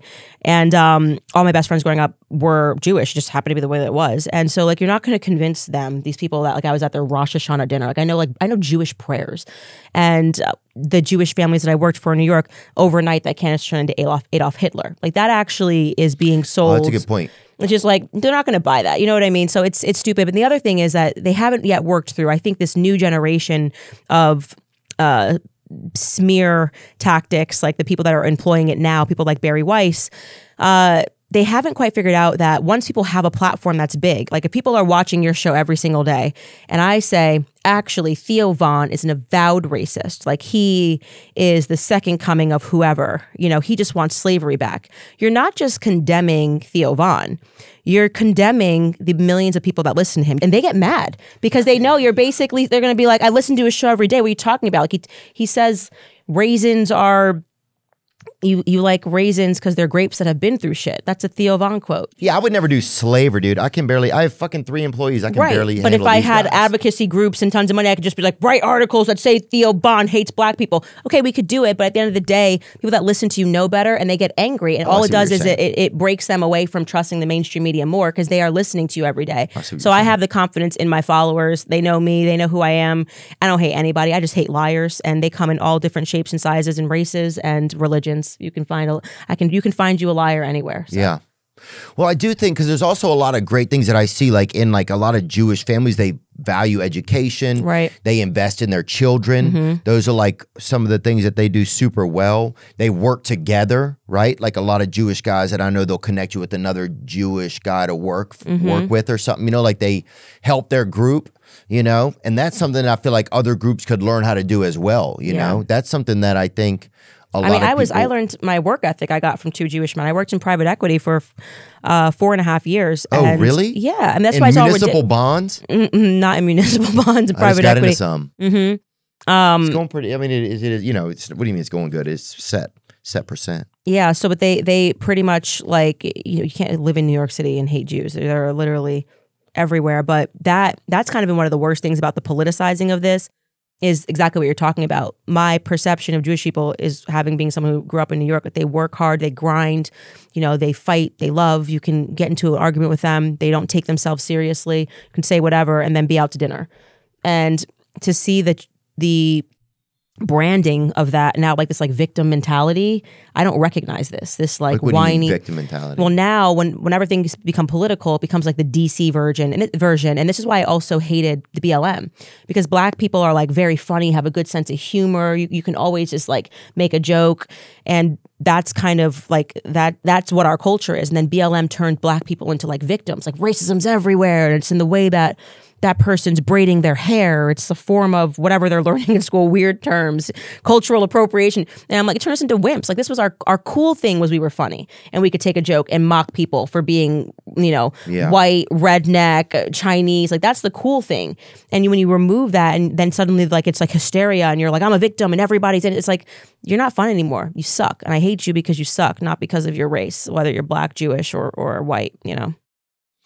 Yeah, I mean, I think America is just, I mean, we still haven't even dealt with, I think, the trauma from like the Native Americans that were in our land. I think we still have a lot of like repairing to do, you know? I think we're still repairing. We just need more comedians. I don't care about your feelings. I just want to make fun of you. Please, can we all just make fun of each other? We go back to like, that's what I say, the 90s. Oh yeah, that shit was great. And Chris Rock was up on stage and he's just making fun of you for every issue you have. And by the time you walk out of there, you're all laughing at each other and you realize that your shit stinks and your dog does poop, ma'am, you know? Oof. Do you think, I know, that lady scoffed at me when I fell out of that chair at the inauguration. She's like, oh. Like I had like I was a fart that had come out of her. Oh, it Look at this gross. This thing from steerage that climbed up here somehow.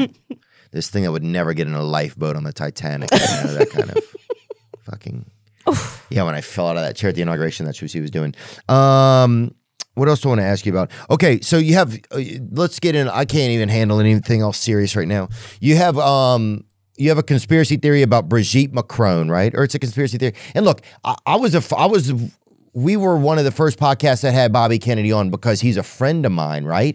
So he came on and he even said, dude, I don't know if I should be on, right? And then fast forward 3 years later, 5 years later, and he is, and now those people are like, Bobby's the fucking man, you know?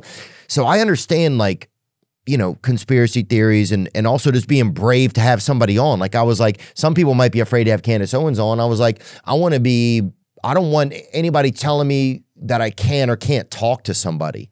Like, that to me feels really good. Now, I'll admit probably I'm not the best in this conversation of like some of the topics. I probably get scared or I don't know enough information, right? But that's always something that I kind of struggle with. And so sometimes I let things be said where it's like I don't fact check them, but sometimes I just forget, you know? I'm not a fucking wizard either. You know, I don't even know what the fuck I'm doing. So I work hard at it though. You fucking better believe that. People are like, you know what the fuck you're doing? I'm like, yeah, but I'll be there every fucking day. That's exactly who I am. That's why people like you. I never figured it out. You're exceptional at being average. Like average meaning like relatable. Oh, thanks. That is what you're exceptional at, is people feel like they can listen to you and they can understand and they can think with you. And I think we've disrupted, and I'm putting myself in the same box here, like we've disrupted this model of lecturing the listeners that they had going on for years. We are CNN. We know. We will tell you what to think. Do you feel like you get lectury though? No, not on my show. Do you watch my podcast? I've seen your podcast before. No, I'm just having fun. Now you do come off with a lot of information. Yeah. And you get creative, and you create like these timelines and stuff. I'm a psycho. Like, I'm a woman, you know? That's the difference between us two. Like, where I'm a woman, so like it's got to be organized. I got to be like, like the kids. I got to put their clothes out, and the same thing for my podcast. I'm like, let me tell you what happened. Look at this timeline. Have you faced legal issues? Have you been sued? I have been sued. I have indeed been sued, but have I been beat in a lawsuit? No. And do you have to have a lawyer on staff? No, but I have a lawyer that is like, he's basically my friend. Like he's become like a brother, you know, like we get all sorts of crazy letters. We get much more threats to be sued. In terms of like actual lawsuits, I've only gone to court with 2 people, you know, won them both. So. Yeah, I was just curious. And what about cybersecurity? I noticed that you had this, you have this Brigitte Macron, who is the wife of the president of France. His name is Emmanuel Macron. And one thing that's interesting about them is they have an age difference, right? How many years is it? How many years do they tell people, or how many years is it actually? Wow. That's how it goes. If you haven't watched the series, I mean, there's a reason it's going I've watched 2 episodes of the series. Crazy. It's this is not like, wasn't nothing. And I want to be clear, I wasn't the one who, I happened upon this because I'm one of these rare birds, because I'm nosy, that if I see something happening in another country, I will take the time to pick it up in the foreign language and then interpret it into English and to try to read and understand it. And most people just will be like, I don't really care. It's happening in France. It's happening in Romania. It's happening wherever.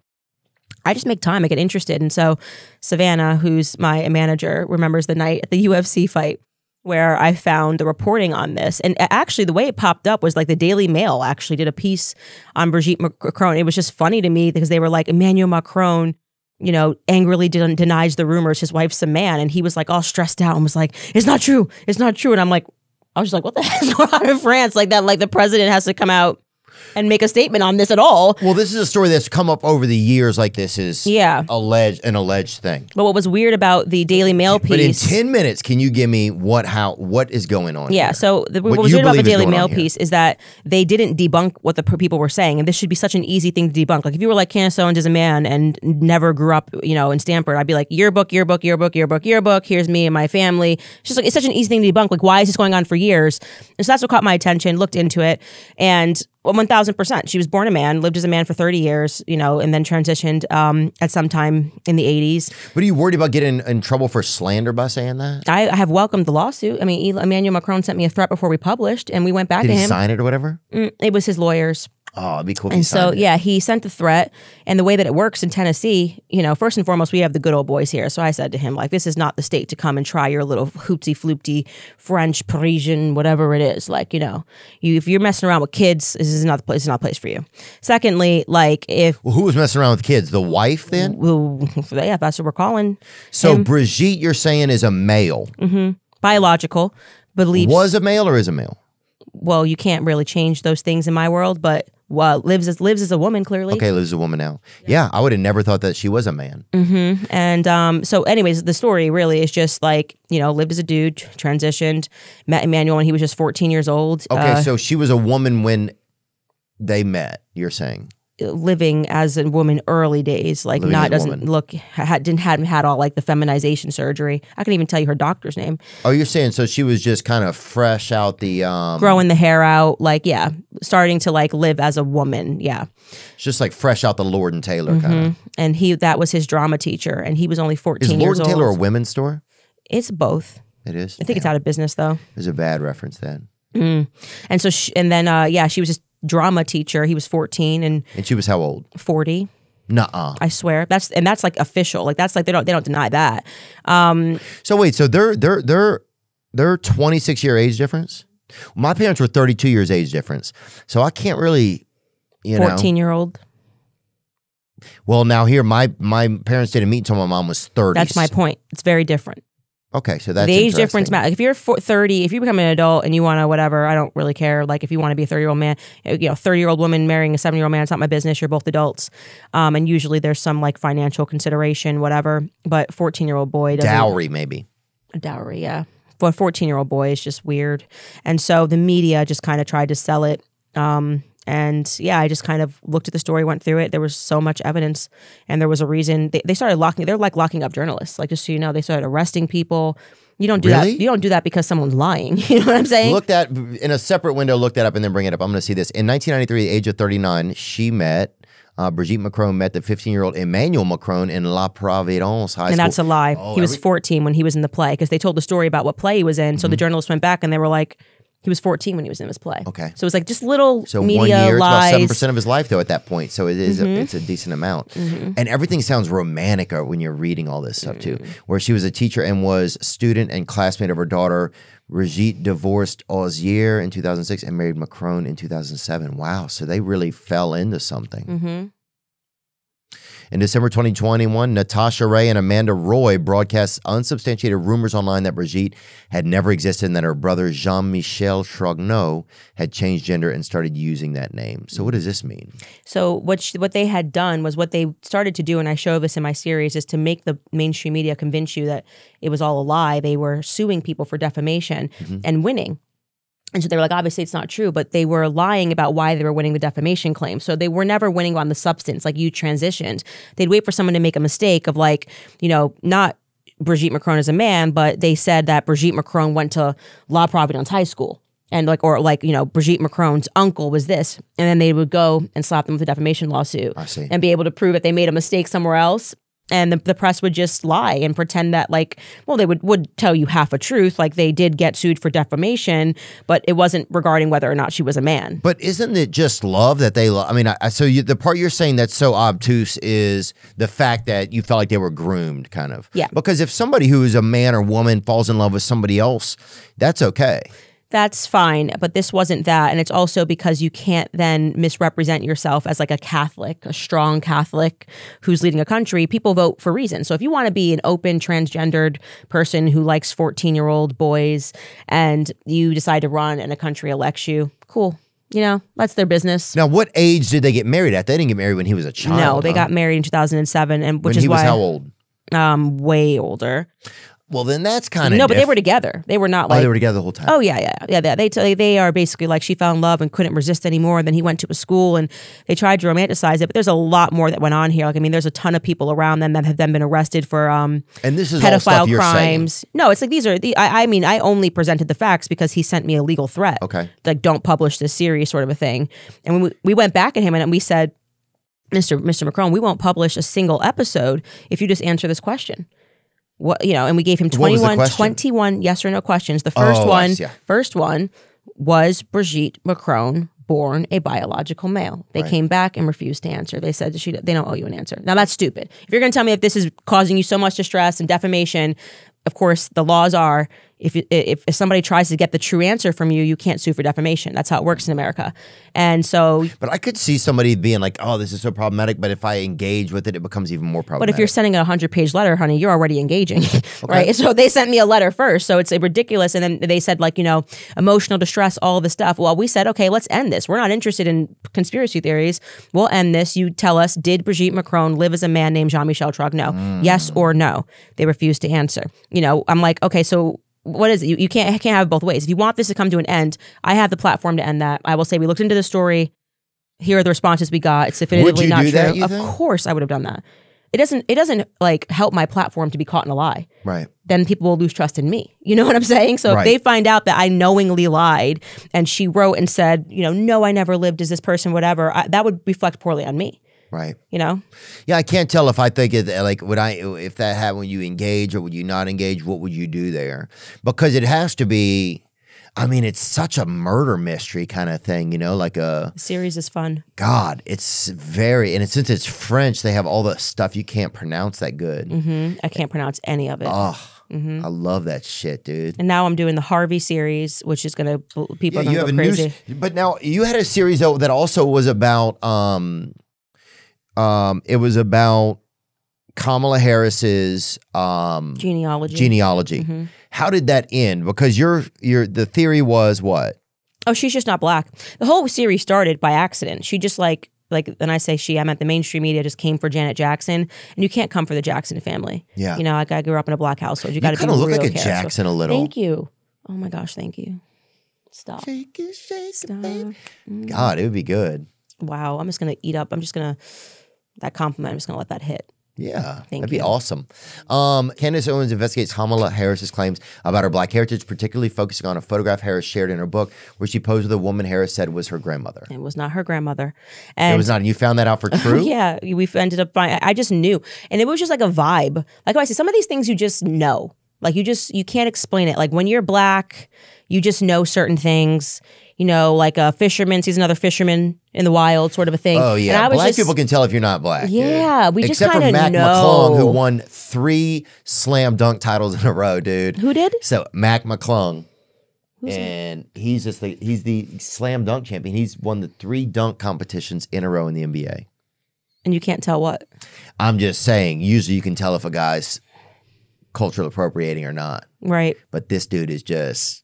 He just has it. Is he black? Nope. Oh, I thought you were saying he's actually black. I was but like, he could be drinking black blood or something. I have no idea. He's got it in him. He's obviously drinking black blood. I think we can go ahead and say that. Right. He's got more bunnies in the zoo, dude. That guy is just crazy. Okay, but go back. So so the Kamala Chronicles just happened by accident because I was like, there's nothing about her that just signals to me that she's black. And she was kind of running on being black. And then we started our series and she dropped it. She would not say she was black again. She would not answer. Oh, yeah. She never said it again. Never called herself the first black nothing. They stopped it immediately because I just realized they come up with these books and people just don't ever actually prod the narrative. And there was a ton of things that weren't making sense. And so we got in touch with her uncle and he was like, nope, that person's not related to me. Nope. He was like, it was crazy. I just got, that's me. I get like, I'll get into the weeds. And so what was the final founding on that? Did you come to a conclusion? Yeah, she's mixed, but she's not black. And so running as the first black person was just completely crazy. She's not mixed black. Like she's no black at all, you're saying? She's Indian, her Indian, Syrian, Jew, and Irish. So she's unblack then? She's unblack. Wow. Yeah, and she was running on like a black thing. That's what you're saying, huh? Mm-hmm. And it's tough because you can't see if somebody, I mean, I guess they should have like a black database or something, but I don't even, how much would that cost us? We just know. Yeah. We just know. And maybe as a black person, you do just know. Yeah.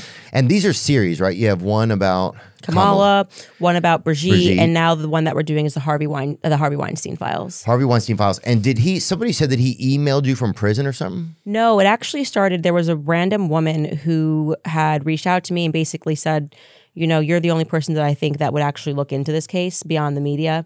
And I'll be honest, like when they first contacted me, I was like convinced he was guilty because like there was just so many people that were saying that he did this or that, and I'm like, someone somewhere has to be telling the truth.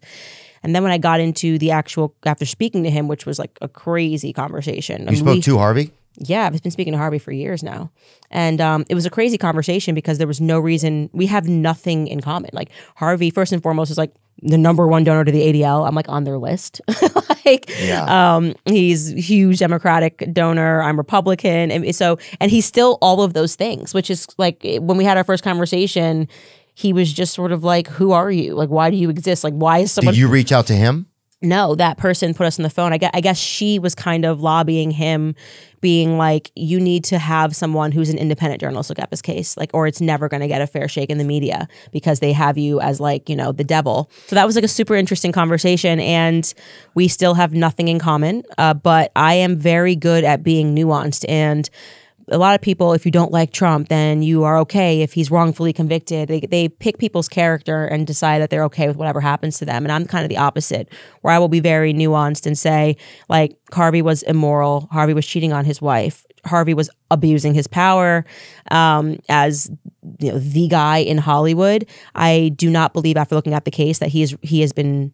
I do believe that he's been wrongfully convicted. And so it actually, as I was looking into this, his case in New York got overturned on appeal. And so it's going to be interesting to see what happens. But he definitely, he knows where all the bodies are buried in Hollywood too. So he was an interesting guy to piss off because he was the phone call, you know. He was the one phone call every A-lister made when they got themselves into trouble too.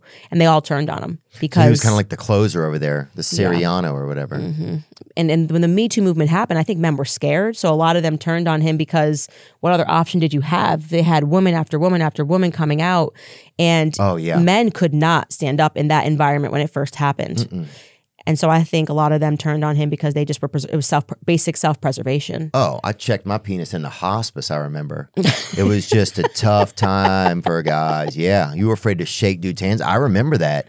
You were afraid to even be, like, it was scary. And you would try to speak up for friends that you didn't think did something or that you did. And then, like, you would just be bastardized online. Like, I remember there was, like, famous, like, celebrities who would, like, tag me and other friends in tweets and be like, they knew everything, just shit. Like, what are you fucking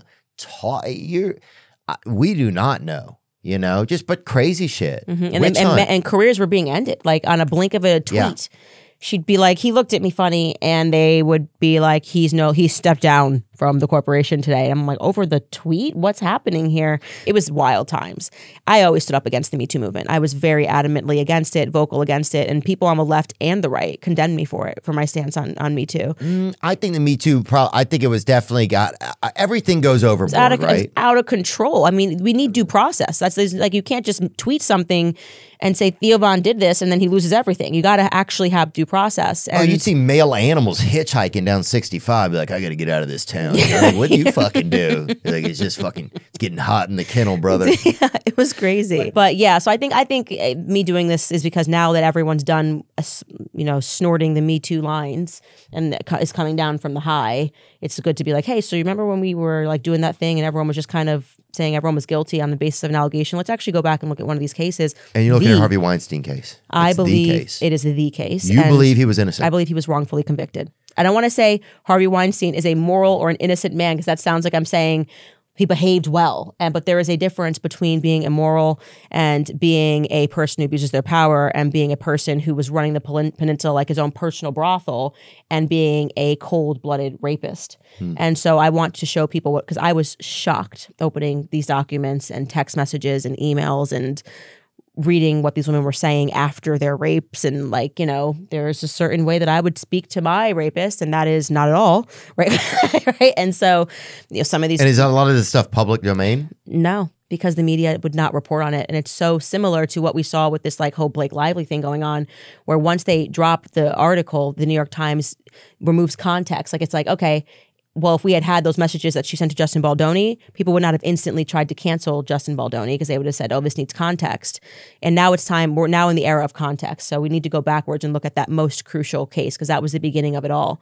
And he took the fall for the Me Too movement. And he's still a very powerful person. Like it was like, we have gotten into it. Like I'm just like arguing in prison with Harvey Weinstein, and you can see who he is and who he was. But I just believe in justice. If I hate you, I will still defend you if I think you're wrongfully convicted. I hated Matt Lauer, and I was like, come on, guys, calling him a rapist because he had an affair with his intern. I mean, women are just always so hopeless. Why even hire an intern? Yeah, I know. I mean, but the men get powerful. Yeah. That's a joke. I think, yeah. And that's for men now, though. I mean, like, what is the incentive to hire women after the Me Too era? If we don't go back and course correct, I would be scared. I will say this. As a guy. I was afraid to bring female comics on the road because it was spooky. Yeah. And you would be like, well, what if one wrong joke? Right. What if I look at them a certain way? I mean, I'm in like we just did a movie, a friend of mine and I just self-funded our own film and put it together and everything. And so we just got done doing it, and I was like, on set, I was like, oh, can't joke around, got to be careful what you're saying. Or I would yell out, that's a joke, right? If I said something that I thought might be obtuse, you know? And that's what I mean. That's not fun. Like, it's like we need to go back to being able to like make fun of women. And also, by the way, the end result, women don't like that. We don't like men that are castrated, men that now won't ask women on dates, men that won't hit on women. So we created a whole culture, and now women are frustrated by the culture. Everyone's a wimp, you know? Good point. It's like, okay, cool. Ask her out. Tell her she looks nice. And guess what, girls? You can just say, no, I'm not into you. Like, he can suffer the humiliation of thinking he had a chance. But why are we ruining like natural relations between men and women? Like, it's nice for guys to hold doors, ask you out, make you feel pretty. And yeah, get you a chocolate or something. Yeah, definitely. When I was young, yeah, you give a girl a chocolate or something. Take a girl out for a fish fillet or whatever. Yeah, from McDonald's? Oh, no, like a real one or whatever. Dude, my mom used to order the fish fillets, but she would fucking... I need to know, what's your meal at McDonald's? I judge everybody by this, so be very careful. Me, I do a double hamburger, which isn't on the menu, but you can get it with pickles and ketchup. Do you add any Big Mac sauce to that?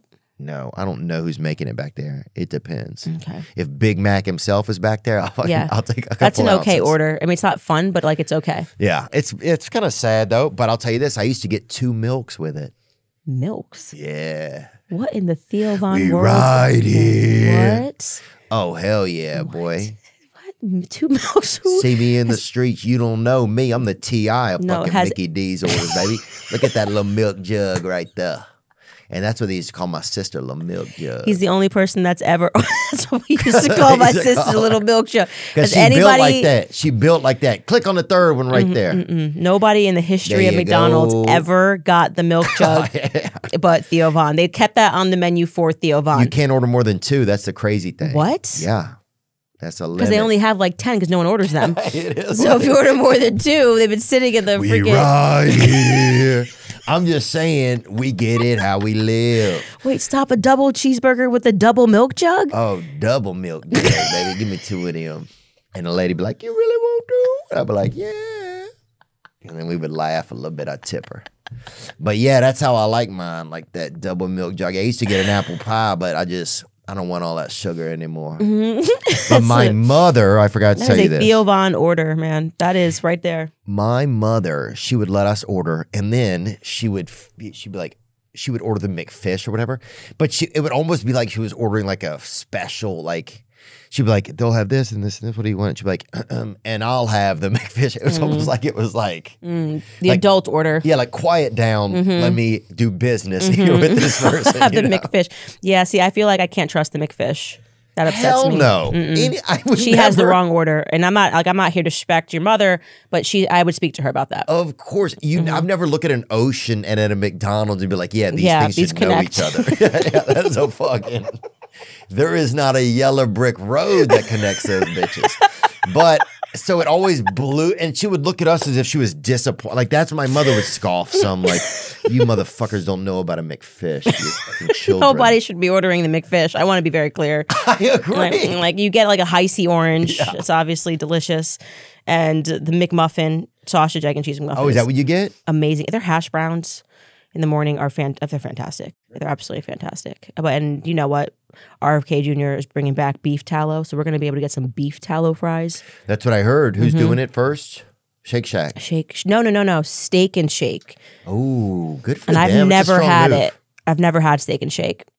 But I don't even know where to find a Steak and Shake because I'm from the north. You get them.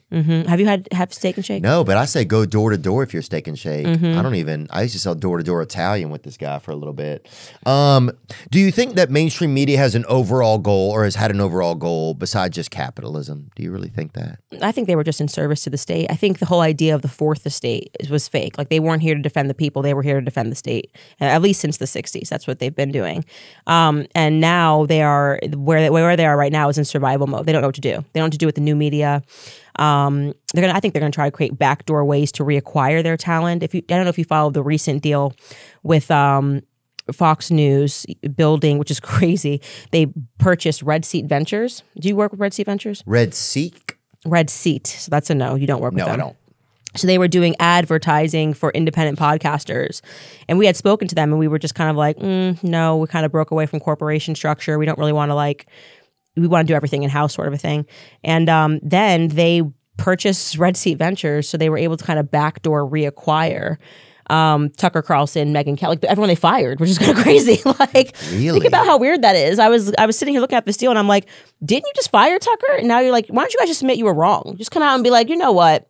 Tucker's got the juice. Oh, I see. Instead of just admitting it publicly one way, they would rather now lose they're trying and to then go back. Yeah, door. so there's all these articles. Fox News is interested in the podcast world, and so they reacquired via just the I'm not saying that they own the Tucker Carlson podcast. They don't, but Tucker Carlson and Megyn Kelly and who's the third one? Bill O'Reilly, who they literally fired all these people. Were all using Red Seat Ventures, and Red Seat Ventures, their pitch, because I remember that I spoke to them, was kind of like, eventually all roads lead to Red Seat Ventures because you realize you need somebody to do your advertising deals. Like you're going independent, but you don't want to handle all the advertisers, whatever. And so they literally, if you look up Red Seat Ventures just in Google, you'll see like the recent deal. Fox News acquired Red Seat Ventures, and I'm like, okay, that's just it's objectively an interesting move because it kind of signals to me that you wanted to reacquire your talent. You know what I'm saying? Fox and so Corporation today announced its acquisition of Red Seat Ventures, a leading business in the creator economy that powers talent across a range of genres as they build their direct-to-consumer media business.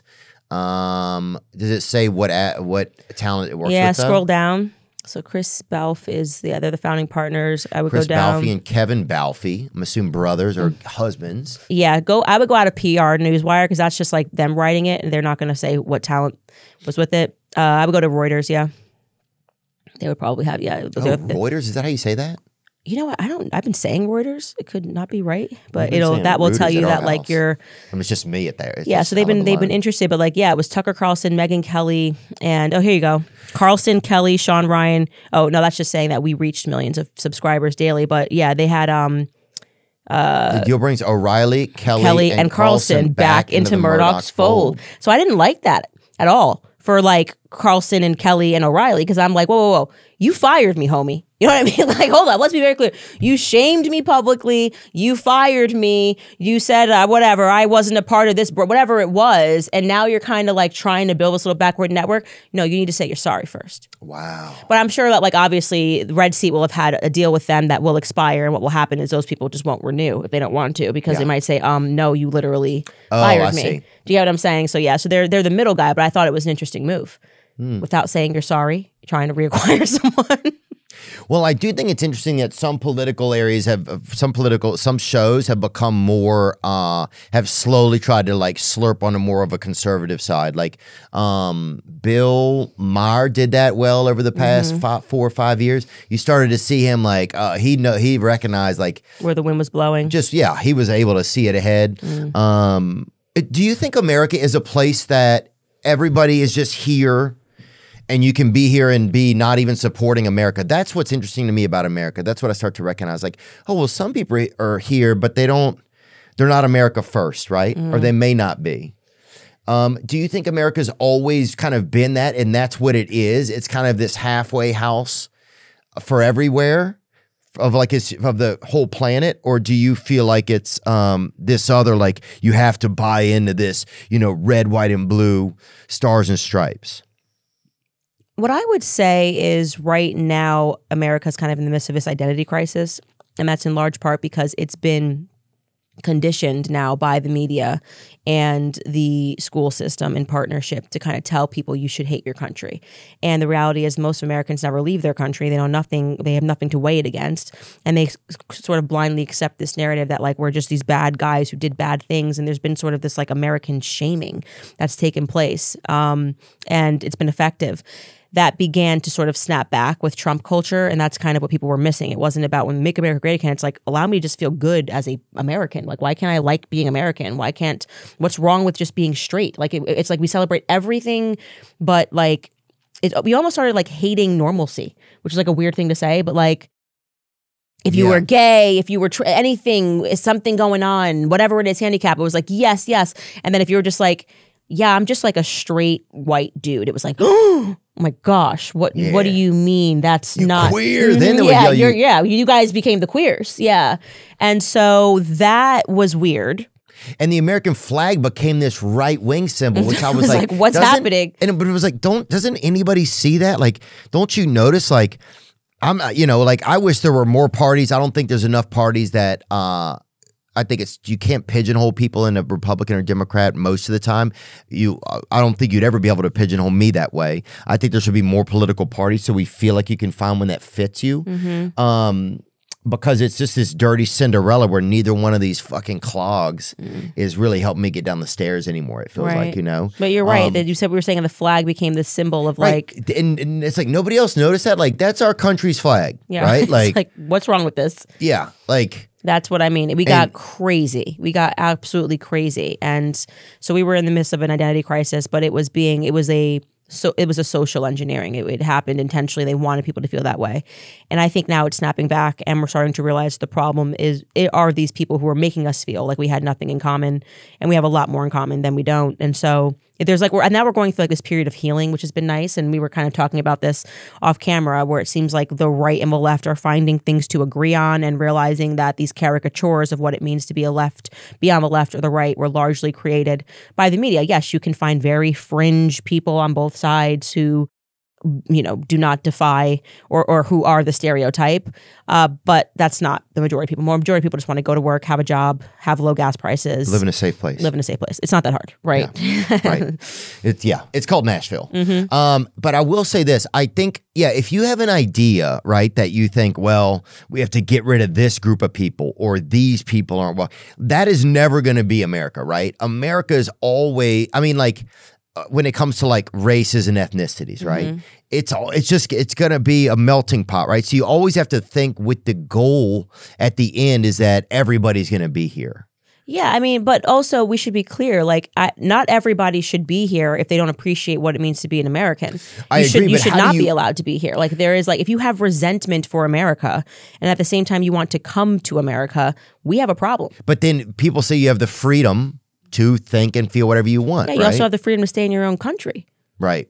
That's cool. You can hate America, but we need to have a process where people that resent America are not coming into America. Like we do have a value system. Like America was founded on Christian principles and things of that nature. And they are like, no, there's nothing. You can be whatever. It's like, no, you can't be whatever. Actually, you can't just be whatever and come to America. Maybe you and I have that privilege. We were born here. That if we get angry at our country, we can voice that. But you could be Muslim or Taiwanese. You could be right. But if you're coming here and we're able to decide whether or not we want you to be here, these things now, we need to make sure that culturally, whatever it is that you believe and whatever your ideas are, however you view America, that now becomes relevant. We need to have a system that works. Yeah, I do think it would be nice. But then it's like, how do you get into that without communism, though? Look at Japan. Look at Japan. Japan is, let's be very clear, we are the only country that has this idea that everyone should come here. It's insane, obviously, because that doesn't work. Oh, I agree. It's like America gets held in the media be welcoming and do this and do that. But then meanwhile, other countries get to follow their letter to the law. Right. And we're held by our own media a lot of times to this ridiculous fucking standard. Why don't we have a letter to our law? Right. We should all at least have the common ground that America is first, whether we like some things about it or don't like some things about it. Because if not, it feels like you're just one of the ops, you know? Right. And multiculturalism doesn't actually work. And I hate to tell people that. I know it's like a fluffy dream. It doesn't work. Like What do you mean by that? You have to have a culture. Like there are like certain cultures that cannot coincide with one another, right? So like, let's say, for example, your culture believes that, you know, children should be able to make decisions about their sexuality, right? That it actually conflicts with my culture, and so I actually do not want you in my country. I don't. And well, you may not want that person making the law, but they're welcome to be in their house and think and feel however they want. Well, no, I'm talking about like people that believe that like a 9-year-old girl can have sex with, you know, an adult male. It's like that just conflicts with our culture. Right, I agree. Right, so we don't believe in that. And so what this whole idea of multiculturalism is no matter what you think, we can find a home and you can kind of build your own nest here. It's like, no, actually, I'm comfortable with us saying you can't do that. I'm comfortable with we're going to send you to the front lines because of your opinions, you know what I mean? And you got to go fight some war. And with no helmets. Yeah. And so that's what it is. We have to define what it is that we believe, and it's been increasingly difficult because people are forgetting. Just a couple of generations ago, what we agreed on in America. Our parents were religious. You forget that. Like, what is the story of the South? Like, what is the story of the Bible Belt? Why is it called the Bible Belt? You know. Well, I mean, then that goes to a question: do you think America is a Christian nation? Yes. Do you think it, or do you think it's more of a moral nation?